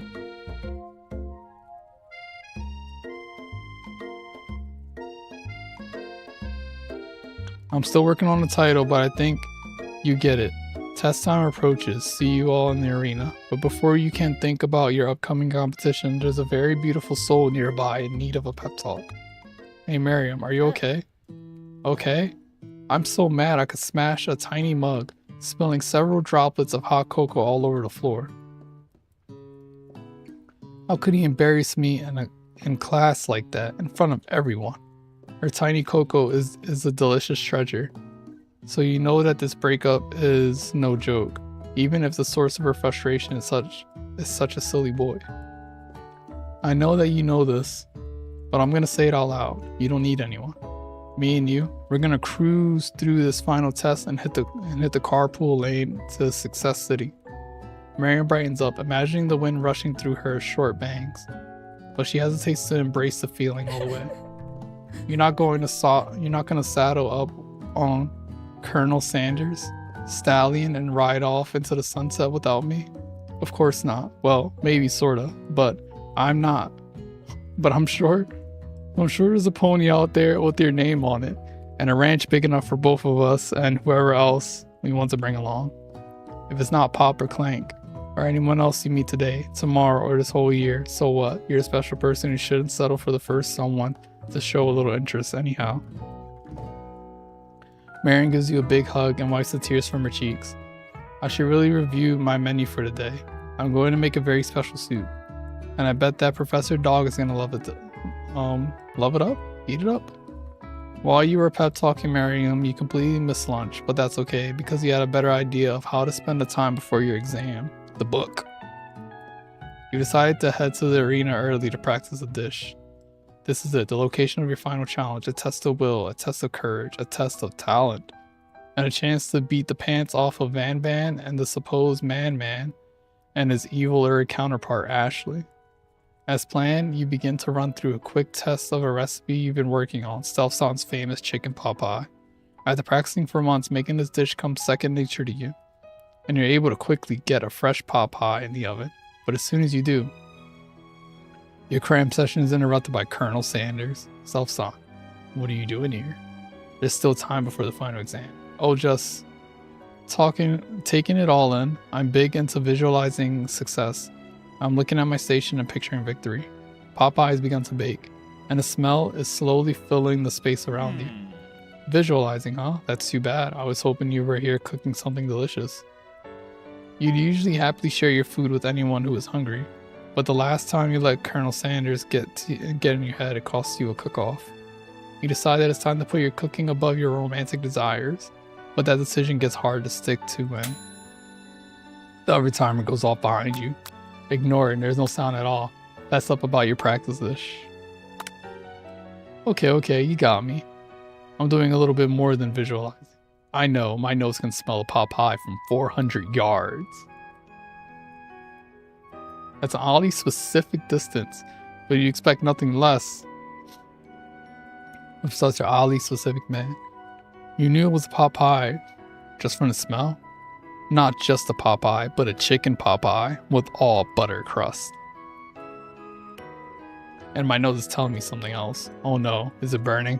Haha, no, I can smell that it was made with a heaping helping of TLC. But it'll probably start burning any second if you don't pull it out. The moment of truth. Wow. It's the best pot pie I've ever tasted. I've always loved country cooking, and I could eat this all day. There's no time left. The final showdown is about to begin. Sprinkles lays down the ground rules.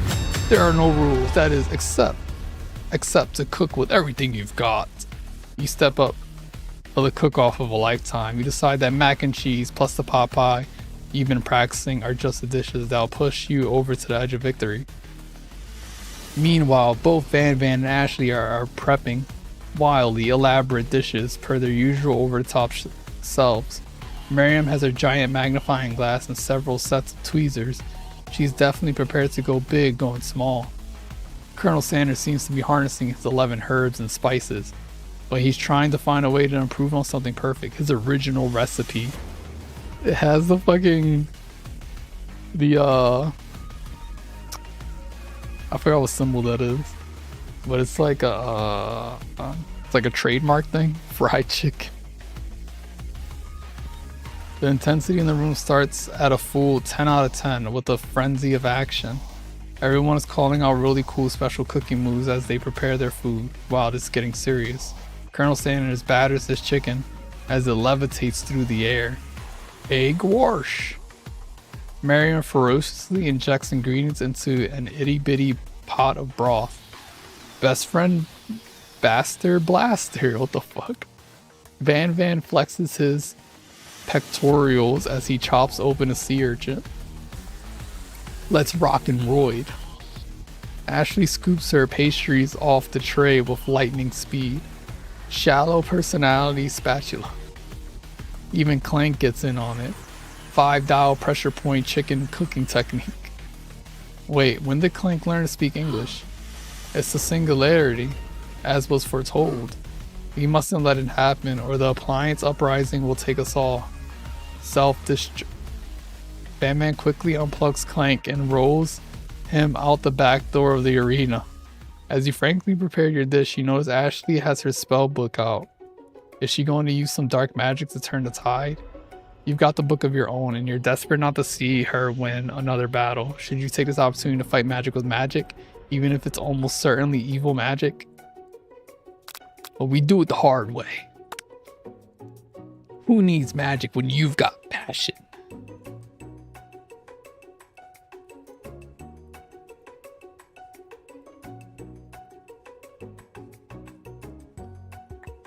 I'm going to do it the hard way. Colonel Sanders sees that you've chosen to win on your own terms, and he gives you a subtle wink from across the room. I believe in you, Stealth-san. Miriam notices too, and I've always believed in you, Stealth-san, since we were little kids, because I'm your best friend forever. You turn to notice that Miriam is at your station cheering for you. Miriam, what about your dish? If you're here cheering, who is cooking? Tiny food, sure, cook time. I'm actually already done, so I thought I'd help you. Well, that's sweet, but... Miriam tosses a handful of spices directly into her boiling noodles. It's a secret ingredient. However, she doesn't know that you lied and the ingredient was made up. And where in the world did she get Eye of Newt from? The boiling pot explodes, sending Miriam flying backwards. The watery noodles begin to swirl in the air, bubbling up into a dark cloud that thickens and congles before your very eyes. It is I, Steve, the spork monster. Steve, wait, what happened to Borko? You're not here to battle me, are you?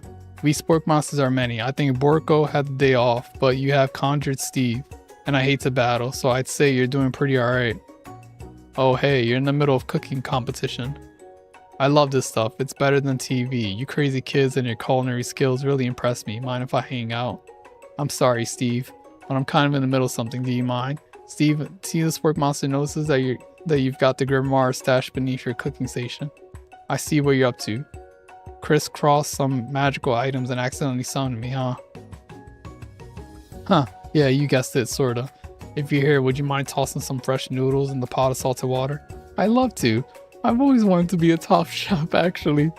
You know, when I was just a little spork pup, back in the old country, you can feel Spork Monster winding up to tell you a very long and involved story.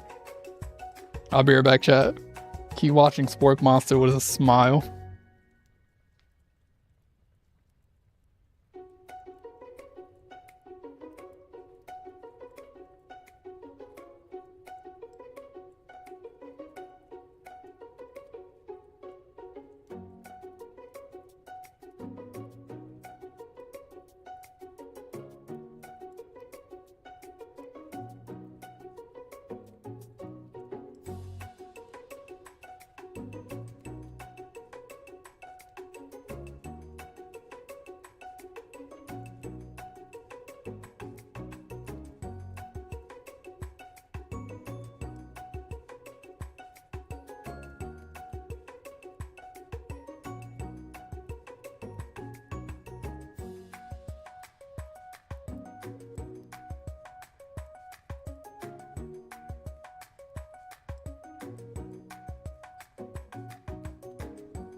Alright, chat, I'm back.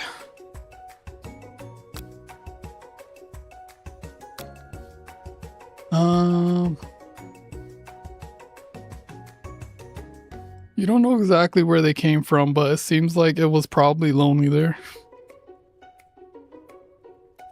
Actually, you know what? Maybe you should watch from the stands. I really need to focus on this competition. Poor Porco.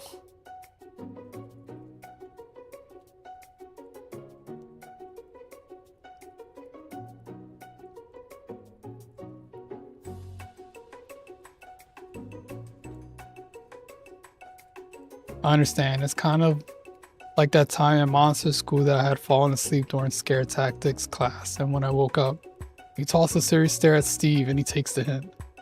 Never mind, I'll tell you later. Good luck. Having suffered this huge setback, you don't know how you could ever win. You summon extra power from deep down within yourself. I can do this. I have what it takes. I came over here to win. Your hair turns mac and cheese orange as culinary energy flows through your body. My heart is pure, my hands are steady. My taste buds have been preparing their entire lives for. Yes, Stealth-san, you are the chosen one. You will avenge me. The power you've been summoning immediately fades back out. You interrupted my inspiring monologue. Sorry. My heart is pure, my hands are steady. My taste buds have been preparing their entire lives for this moment. I will show the world my cookery. You begin to levitate off the ground. Energy courses through your body. You know that with this power you can do anything, except turn back time, which would be super useful because while you were powering up, your chicken pot pie overcooked in the oven and can't be served. But don't worry, dear Stealth-san. You may have suffered some setbacks, but all is not lost. Impressed with your fortitude, Colonel Sanders decides that you have earned his support. I've been watching you today, and I must say I'm truly impressed. You've been thinking on your feet and rolling with the punches. He steps up to your station and stands right beside you. I'll help you here. All you managed to make is mac and cheese, and time is almost up, so you're going to need it. But Colonel Sanders, what about the tests? What happened to you? What about the rules? Following the rules has never really been my thing. I follow my heart. What a guy. Colonel Sanders unfolds a delicate white towel to reveal the most delicious fried chicken tenders you've ever laid your eyes on. And besides, sometimes unexpected combinations can have surprising effects that surpass their individual efforts. Are you suggesting if we combine forces we can form the perfect food union? Time's up, students. With time expired, this is the moment everyone has been waiting for. You must now prepare to present your dishes. A handful of students stand tall, but the class seems incomplete. It seems we're missing some students. Pop, clank. From off screen, you hear a pure and innocent giggle that can only come from one student. Hee hee, I'm flying. It sounds like it's coming from the broom closet over there. Miriam, would you mind? Inside the closet, you see Pop hanging on a broom hook by the elastic of his underpants. Pop, get down from there right now. Let me guess, did Van have something to do with this? When someone asks for a wedgie, who am I to refuse? I thought a wedgie was a salad. It looks like Pop is eliminated from the challenge, seeing how he didn't cook anything. I can't feel my legs. May I be excused? Sure. You kids and your pranks, I must say. It's not the worst prank in UCSAL history. It's not exactly yearbook material. Wait a second. Pranks? Clank. Where did the pressure cooker roll off to? You wait to hear a signature where, beep, or other onomatopoeia, but there's none. Somehow he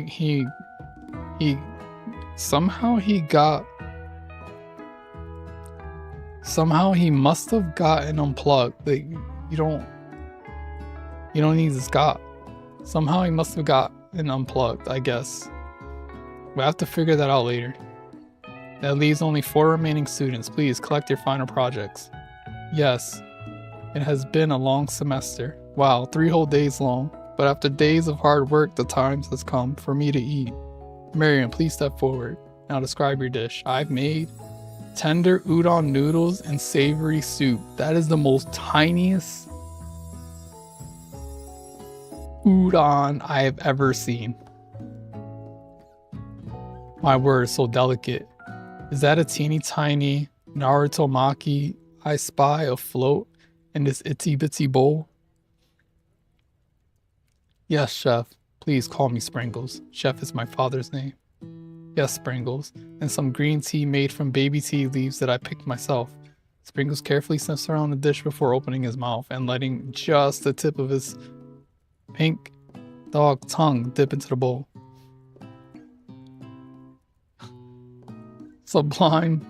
Would anyone else like a taste? Oh, come on. I'm not one of those dogs who doesn't floss. I even have a really cute electric toothbrush for dogs.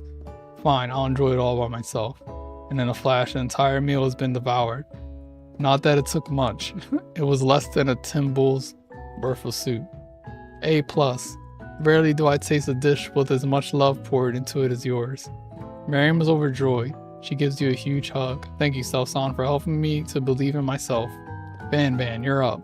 Now describe your dish. I made oni over smooth egg custard in an axe hewn urchin shell topped with caviar. What's up, Nick? Did you skewer one type of urchin with spines from a second? Different color type of urchin? Yes, Sprinkles. A bit much, don't you think? That's exactly why I did it. A bit much is kind of my brand. Doesn't it look cool? Sprinkles leans in to sniff the uni, but he can't get his nose close on account of all the spikes. He begins to paw at it erratically, causing the custard to slosh around. Woof woof. Please be gentle with my cuisine. Finding Sprinkles go all in, tongue first, but he can't get past all the needles. He reels back as his tongue is poked and prodded. Youch, my tongue. Professor appears to be having an allergic reaction to this thing. I can't eat this. It keeps poking my tongue. Disqualified. A stunning turn of events. Who would have thought that serving food in a bowl made of needles could make it difficult to eat? Dejected. Von does not go gentle into the night. Disqualified. For glamour? Don't discount. Sympathically. This isn't the last you've heard of me. Before forcing us to endure his swollen tongue for another moment, Sprinkles graciously laps up a bowl of milk. I know, yeah, I'm a dog and I drink milk. Get over it. Sometimes it helps calm my agitated tongue. Next student, Ashley, it's time to step up. Now describe your dish. I made orange blossom Turkish delight in a light rose water syrup topped with French meringue? Whatever. And connected by sugar glass. Like, what is this? This dish is served at a very fancy French restaurant. That actually doesn't sound too bad. Indeed, it's quite delightful. However, I'd ask that you please refrain from eating it or attempting to taste it in any way. It's very fragile and meant to be a display piece. Don't eat the food at a cooking school? Got toast in your ears or something, Self-San? I told you, it's a display piece. Ashley, I must say, it is beautiful. However, this is a cooking competition and at a cooking school. Yeah, which is why I cooked it and did an extremely good job cooking it too. I didn't realize that we were having an eating exam. If I wanted to be judged on eating, I'd go to the College of Eating, School for the Hungry. I suppose you could smell it if you absolutely insisted, but don't breathe too hard. You might disrupt the sugar spiral. If food cannot be eaten, it cannot be judged. You are disqualified. Rage overtakes Ashley, and she finally cannot keep her two-faced routine up. You wouldn't know high-end cuisine if it cooked you. And with that, Ashley storms off to rededicate herself to being the best, but this time without being shackled by trying to be fake nice and liked by everyone. This isn't the last you've heard of me either. If this class gets much smaller, I'll be teaching myself. You and Colonel Sanders, the final cook, step up together. Two chefs. What began as a bowl of delicious mac and cheese has become something else. He examines it closely, sniffing and eyeing the bowl. Uh-oh, I don't have a good feeling about this. From somewhere in the room, a literal drum roll plays. Just when I thought I've seen everything in this kitchen, you give me this thing, and completely blow me away. In my 49 dog years of life, I have ever tasted anything so delicious and perfectly balanced. It's so delicious, in fact, that everyone passes the class. You pass, and you pass, you get a pass. Everyone gathers around and partakes of the mac and cheese bowl. They all seem to transcend this reality into another dimension. You win. Together, you and Colonel Sanders have made a new menu item. The new menu item is so impressive, even the Van and Ashley are drawn back into its magnetic fragrance. When they gaze upon your mac and cheese bowl, they admit that you are indeed an excellent chef. Sprinkles declare that you have passed. Everyone has passed. There were supposed to be more battles, but come on. How could they be better than this one? Now that the school year is complete and everyone has graduated, the students return for one last assignment to get their groove on. The cafeteria has been completely redecorated in order to serve as a site of the school's graduation dance. Compared to the massive high-tech cooking arena, the humble decor seems downright cute and cozy. DJ Dog is in the house. Ow, ow, ow. You know that Sprinkles was a master chef, but also a world-renowned turntablist? Who says you can't teach an old dog new tricks? Van and Ashley tell everyone that they've committed themselves to righting the wrongs they did while they were the villains. For a moment, you actually believe them. Not another haunting. No ghosts allowed at graduation. It's clearly written in the school's bylaws. I was never actually a ghost. It was all a trick to get you to finally notice me. Oh, amusing. And now that everyone is together. It's the spork monster. He has totally mellowed out. Everyone, the spork monster is no more. From here out, I'd prefer that everyone refer to me as my new name, Party Monster. Student tries to finish what he had to say, but everyone is too wrapped up talking to spork. Sorry, Party Monster. Dejected, student walks off.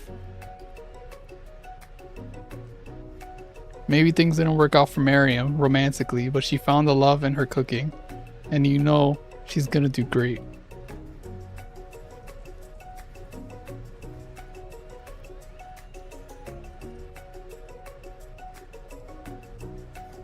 The red carpet rolls out across the floor of the ballroom. It's like a Hollywood movie premiere. Who could command such an entrance? It's Pop. He's arrived late to the dance, but apparently for good reason.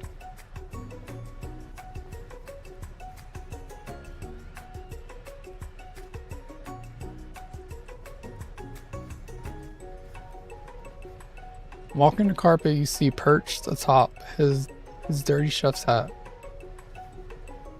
A crown? Welcome back, Pop. I know you weren't able to complete the final exam and accept your diploma, so we had it mailed directly to your father. We figured it was the least we could do for the school's dean. Oh, now I get it. And we get a new wing on the school, not to mention the honor of educating the son of the chancellor of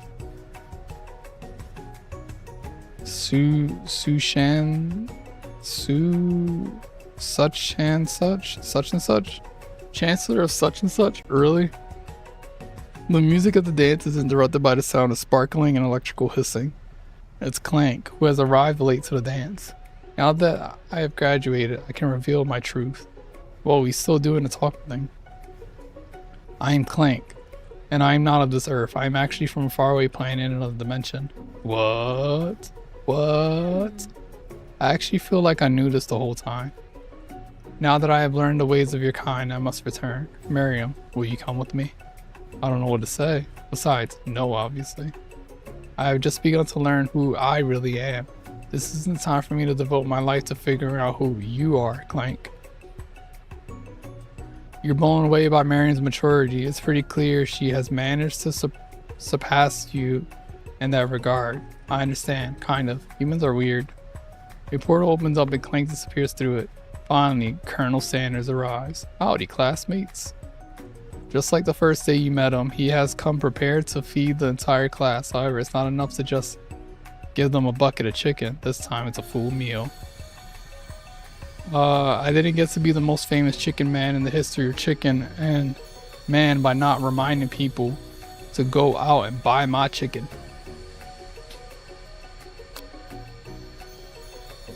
The end?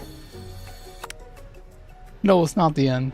As everyone feasts on their delicious chicken dinner, Colonel Sanders finds you sitting at the edge of the dance floor.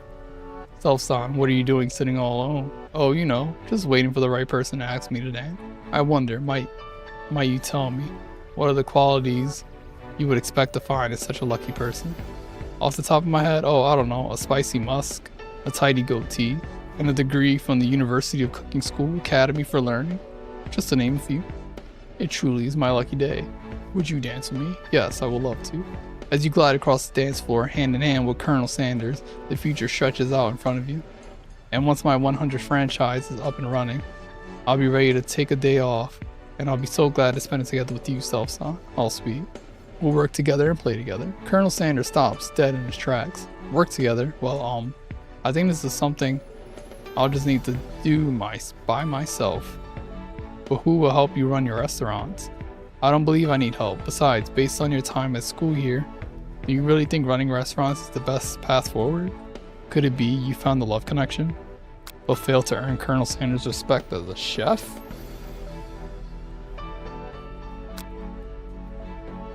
Can you live with only half of him? Will you be able to endure sharing him with his other love, the life of an entrepreneur? I suppose I could enroll at pastry school. Oh my dear Self-son, I'm sure that you'll find your place eventually, and along the way you'll have me by your side. The end. Is this actually the end? Am I done? KFC presents. We're done. We're done, chat. We're fucking done. We're done with this KFC dating simulator. Clip's been begging me to play this game and I am done. No more suggestions.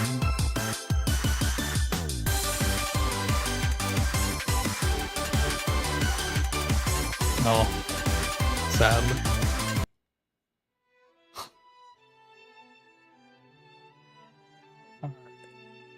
KFC simulator is done.